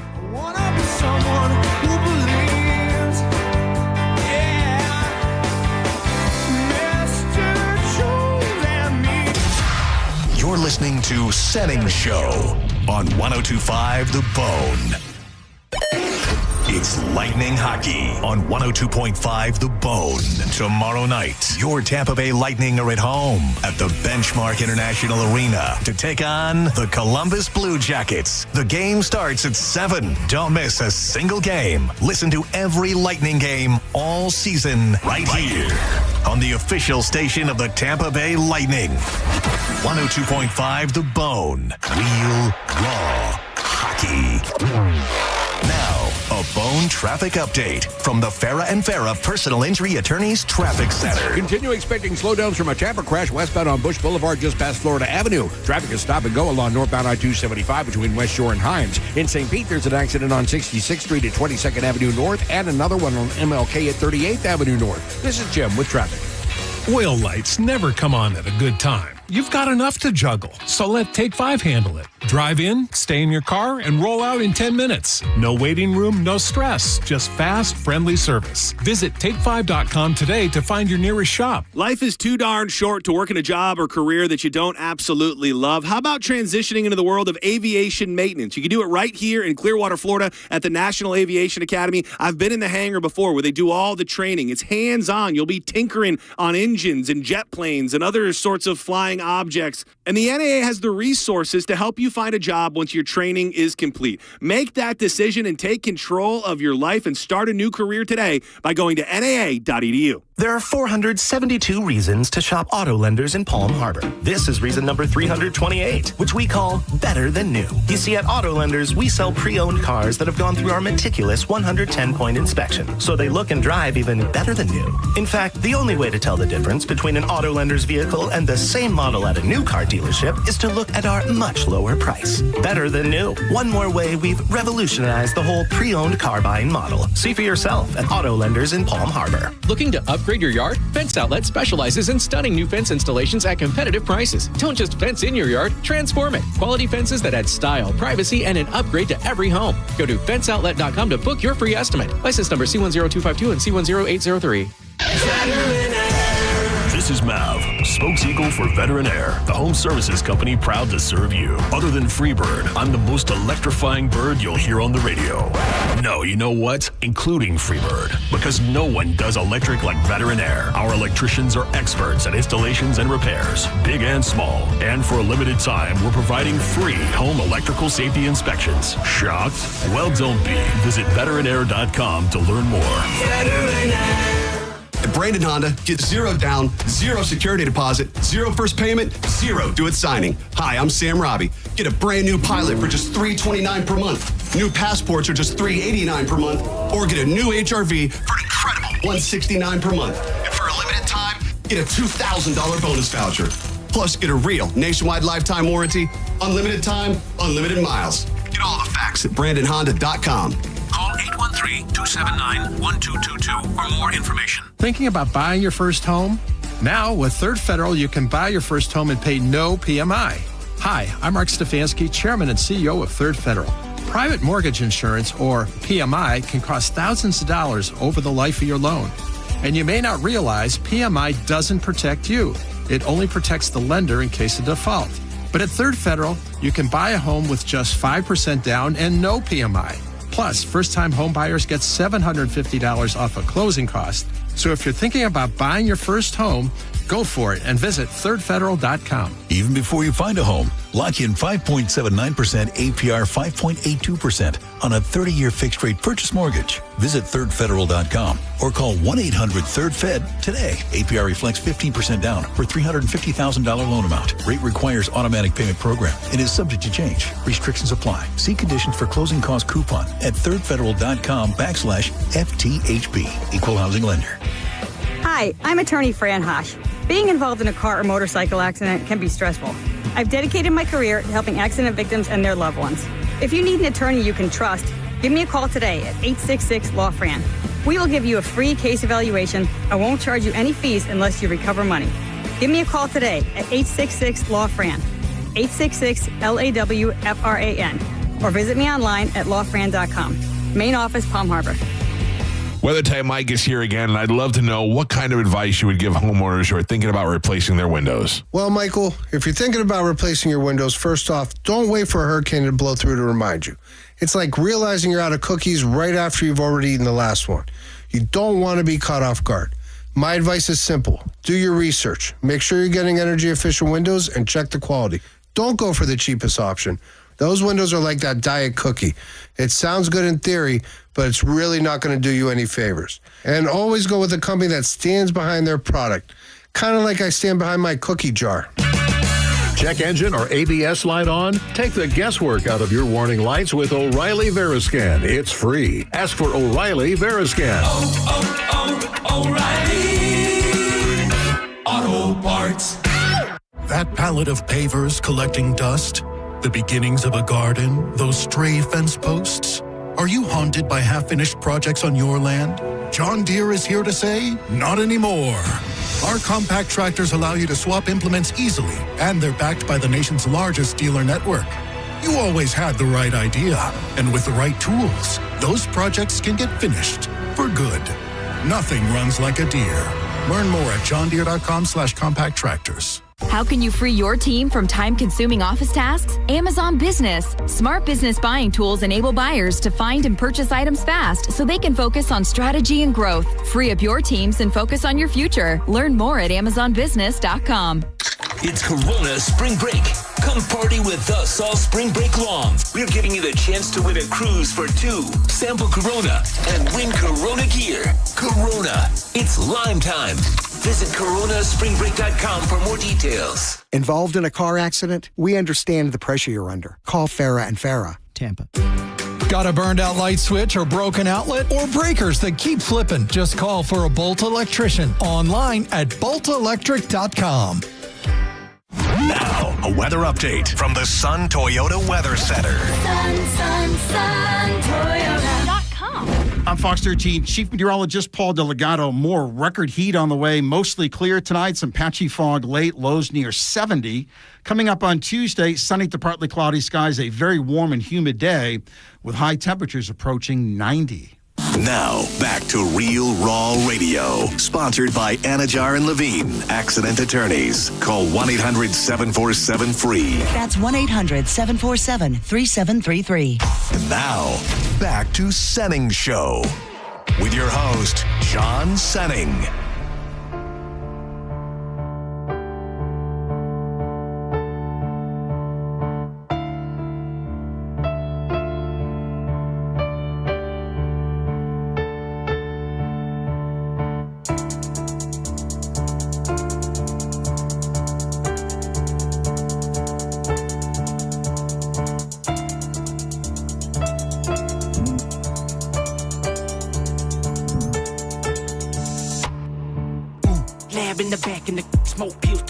Welcome back to Senning Show.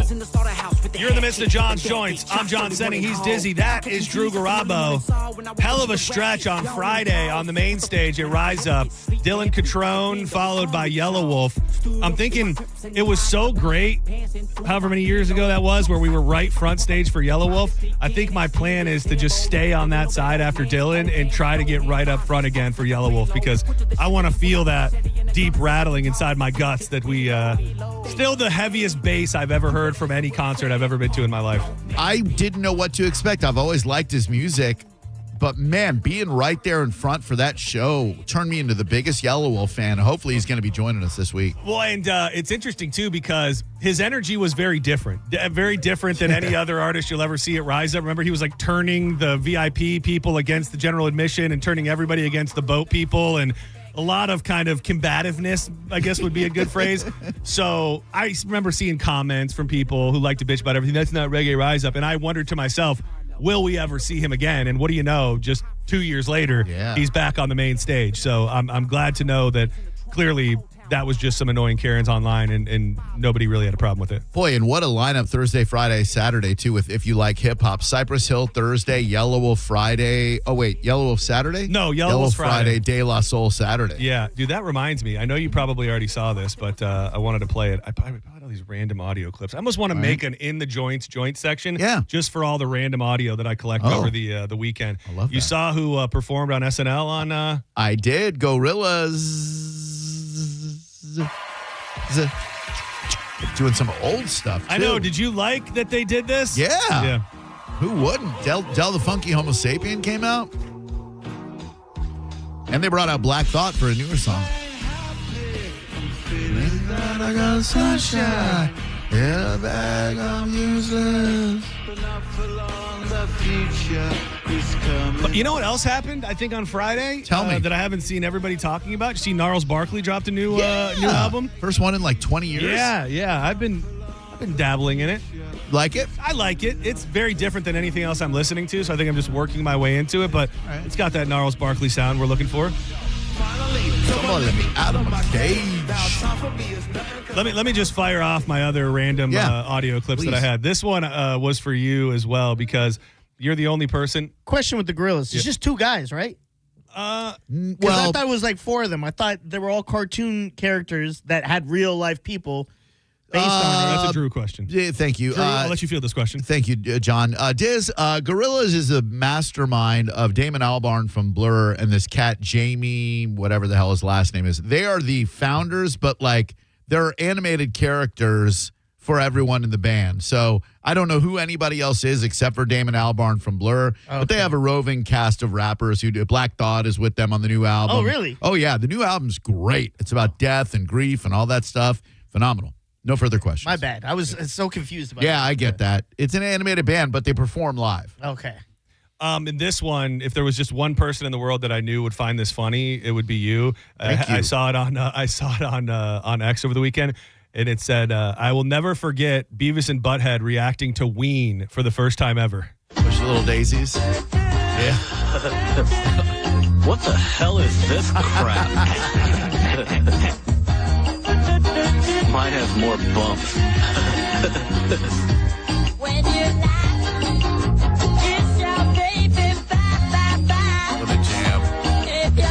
Hey, Beavis, this guy sounds like you. Shut up, fart knocker. Fart knocker. That dude's wearing a Yamaha. If you think that I'm a loser, he is a loser. And a pansy. Yeah. Pansy. This guy sucks. Come on!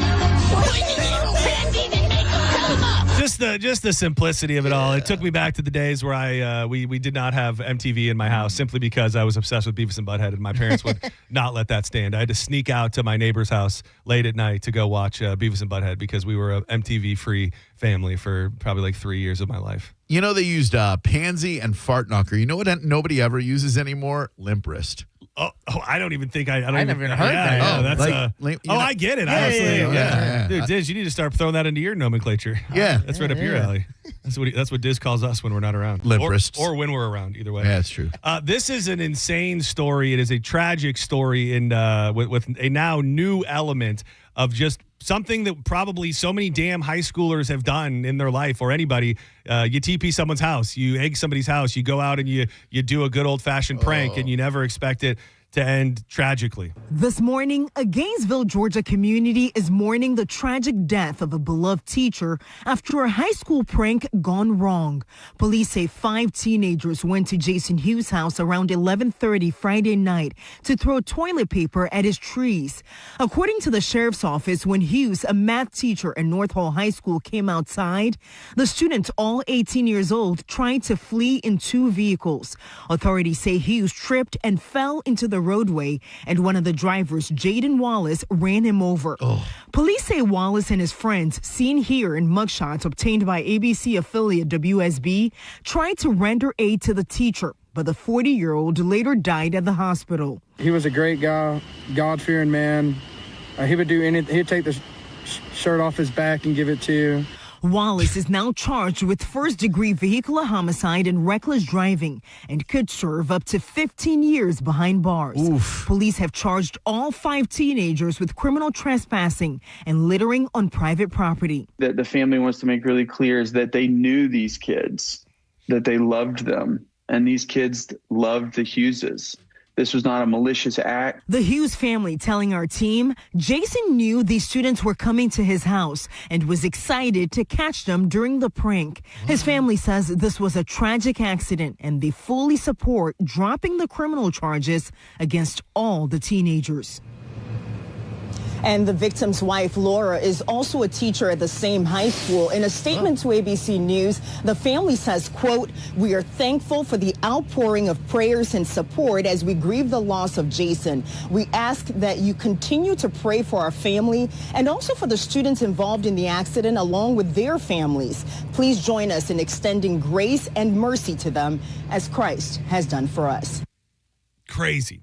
Yeah. Crazy. So if he knew that they were coming and he was very excited about it, why'd he run after him? To get them, it's like a prank war they were having. Oh, so he was like trying to get come here, I'm going to tickle you. And that's the thing is it's one of the, and obviously they're trying to paint the picture a little bit better with the family coming out, but I mean, it just sounds like sometimes just terrible accidents happen. Yeah. And it's easy because they really threw everything at these kids. I mean, to tack on the charges for the toilet paper, right? When you have a dead guy to go, and we're going to get you for the toilet paper. We're going to get you for the littering too. It's really just it's a tragic story. And I wonder if the family, if that will hold any weight. A lot of times that doesn't come around till the sentencing phase. Right. I don't know how much, this could be a question for Just Call Mo this week, how much a victim's family can have a say in the initial charges being dropped. Well, John. Oh, darn. I tried to do a good Just Call Mo. Oh, that sounded a little bit like Morgan & Morgan. It did. I thought was lawyer. hearing Dr. Phil. Yeah. Well, you know what they can do. Nope, can't do it. Yeah, Mo is impossible to recreate because it's so just Mo. Yeah, he sounds so great. I wish I had a voice like that. But I think they can petition the court to drop the charges, but the decision is ultimately with the state attorney. Yeah. Real quick, this portion of John's Joints brought to you by Bubble Down Car Wash. I've been telling you a new location was coming, and it has come. Friday was a good day.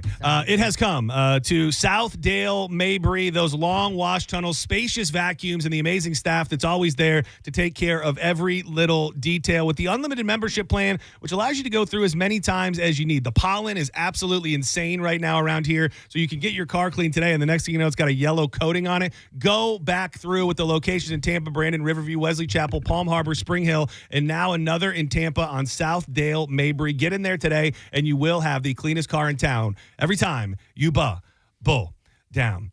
Back to my my audio I sent myself. This I should have peppered this in with the coverage of the war at the beginning. Anytime, and we've seen it a million different times from media outlets and things like that, where you can tell they've been given a line that they need to spew out there. Well, the gas prices are going up, and a lot of people are saying that that's going to be followed by a lot of other goods, all sorts of stuff that cannot get through the Strait of Hormuz. Right now, it's all going to catch up with us, and this is a compilation of clearly anybody and everybody who is connected to the president, whether it be on the news or in the party, all been given the exact same line. And when you hear it, it's almost a little scary. I mean, I'm not looking for a fair fight. If we get in a fight, I want to win it. I want to win it quick. Oh, that's not it. That's not it. That's not the clip. That's not the clip. You want the clip? I mean, this is a short-term disruption for the long-term gain. Short-term pain for the long-term gain. Short-term pain be for long-term gain. We're going to have some short-term pain with long-term gain. Short-term pay for a long-term gain. Some short-term pain, yes, but we've got some long-term gain. Short-term spike for a long-term gain. Some short-term pain for American consumers. We may have to deal with that in the short term. Short-term and temporary. Temporary, short-term pain. It's going to suck in the short term. Some short-term pain. Short-term pain. We have to focus on the short term. Short-term. Short-term. Short-term. Short-term and long-term. Short-term. Hopefully this is a short-term pain. I always wonder, what is the communication channel that all of these people get on the same page? There are press releases that go out to the public.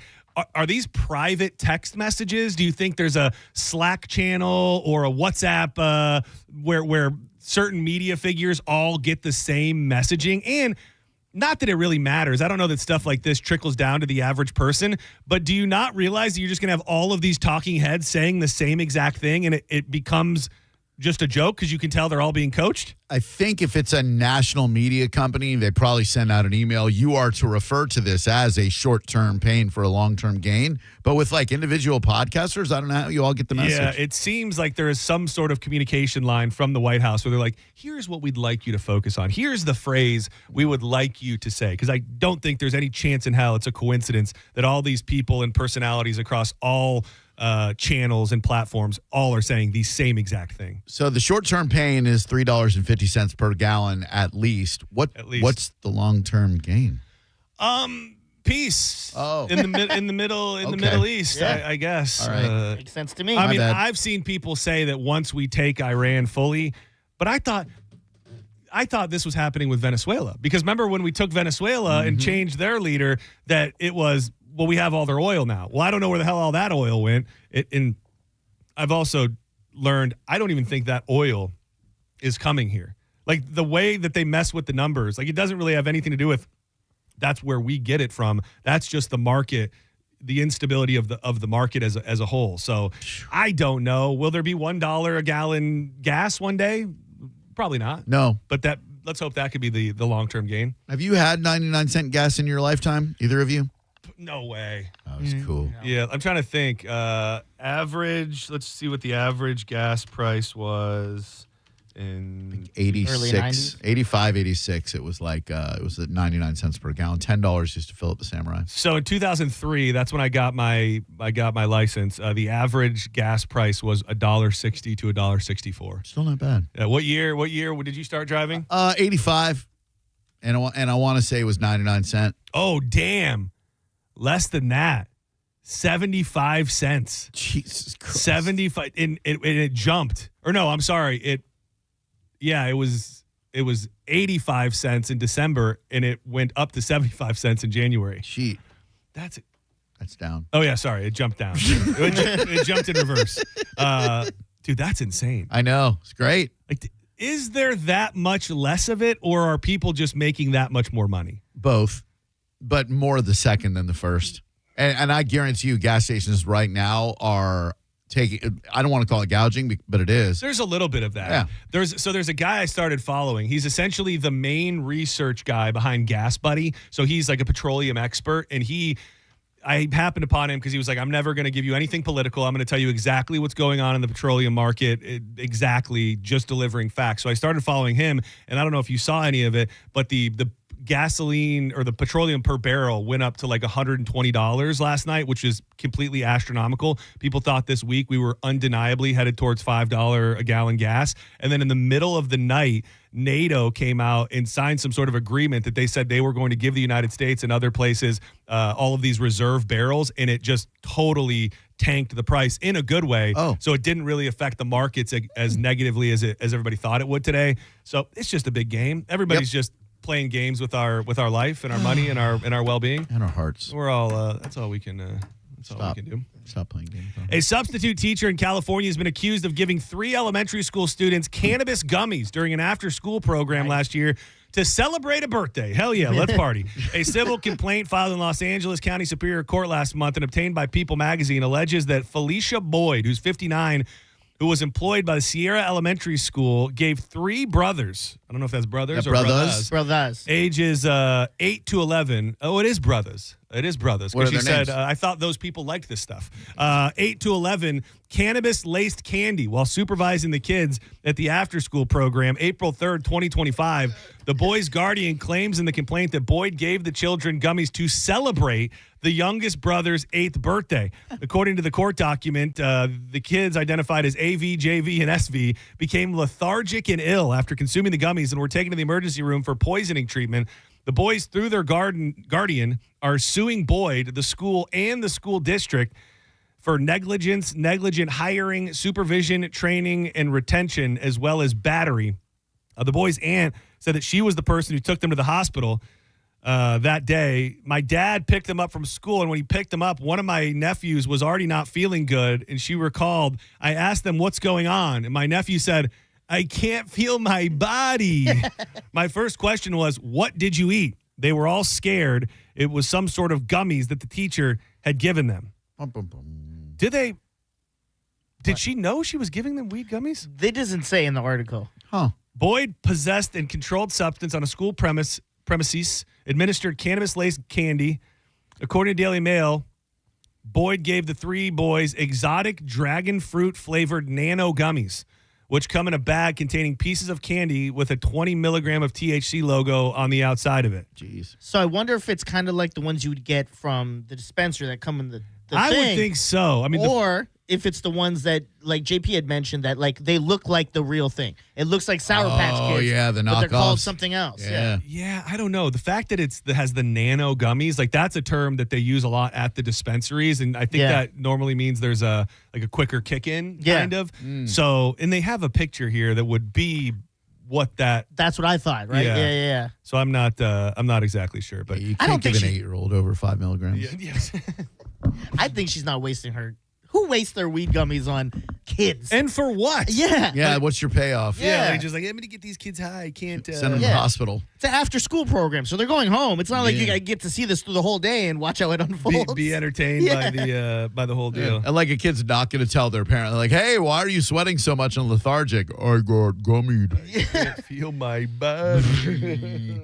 All right, do not go anywhere. Drew Garabo Live is headed your way in mere moments. Thank you so much, Diz. Thank you, Drew. Thank you to everybody who watched and listened. We'll be back live tomorrow at 1 p.m. I believe the juice will be loose. Judge Juicy at 2 o'clock. But before we get out of here, you know we love telling you about our dude, our guy, our buddy, Jeff Borum. With this housing market so volatile, you need a guy who can navigate all that and give you the real deal and find you a qualified buyer for your home. That guy is Jeff Borum. When we talk about Jeff being from the area, it's not just a fun thing to say. Now more than ever in Tampa Bay, you want somebody who knows the area like the back of their hand, and that is Jeff Borum with Team Borum. All of the different nuances of Tampa Bay still cleaning up. I was down by the beach over the weekend. So crazy to see areas that are still really cleaning up from the storm. So you want to know the flood risk when it comes to finding your kids great school districts. You want to know all of that information, and Jeff and his team are locked into the community like nobody else. You've got to make the call to Team Borum, powered by eXp Realty. Jeff will give you options: buy your home, sell your home, rent your home, and there's no risk. He'll let you out of the contract at any time. Google Jeff Borum right now. You could be packing tonight. BORHAM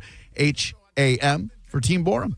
Goodbye, everybody. Just call mo.com/Chase. Go get a raffle ticket, win yourself a spot on the Celtic Cruise, and help out our guy Chase, would you? So I told her calmly, get lost, boo. This my place and this way to turn up the trip off. You're listening to Senning Show on 102.5 The Bone. We are Real Raw Radio. 102.5 The Bone. Come roll with us for 102.5 The Bone and Drew Garabo Live's Down to Bowl. The 5th annual Down to Bowl event is happening Saturday, March 21st from noon to 3 p.m. at Pin Chasers Veterans location. Join Drew Garabo Live for a great time, raising money for a great cause, with all of the proceeds going to the Down Syndrome Association of Tampa Bay. Head to theboneonline.com now to register and find out how you can come roll with us. The 5th annual Down to Bowl with Drew Garabo Live and 102.5 The Bone. Sponsored by Achieva Credit Union. Now, a Bone traffic update from the Farah and Farah Personal Injury Attorneys Traffic Center. There's a Tampa accident on the Summit Expressway, eastbound at Euclid, which is exit 2. Multiple directions are being affected in Clearwater for an accident along Court Street at Chestnut, and in St. Pete, an accident southbound on 66th Street North has had the 2 right lanes blocked approaching 9th Avenue. This is Jim with traffic. Add value and security to your property today by contacting Fence Outlet, now offering customers 0% financing for 12 months on any fence product. Go to fenceoutlet.com today for more details. Terms of financing apply. License number C-10252 and C-10803. This is Greg Trzynski of the Original Mattress Factory. OMF is kind of a unicorn in the mattress business. We build every mattress ourselves right here in town with quality materials that last. Then, we sell them directly to you, no middleman marking up the price. The result? Better quality mattresses for less money. That combination shouldn't exist, but it does. And you can see it for yourself by stopping by any of our locations around town. Or check us out at originalmattress.com. What's up, Bone listeners? It's Captain Zach. Are you looking for more power? Check out my friends at LBP. Whether you're boating, taking a cruise on the golf cart, my friends at Lithium Battery Power have the innovative technology to give that to you. Check them out at lithiumbatterypower.com or call 727-223-9831. Lithium Battery Power. Longer life, more power. Ken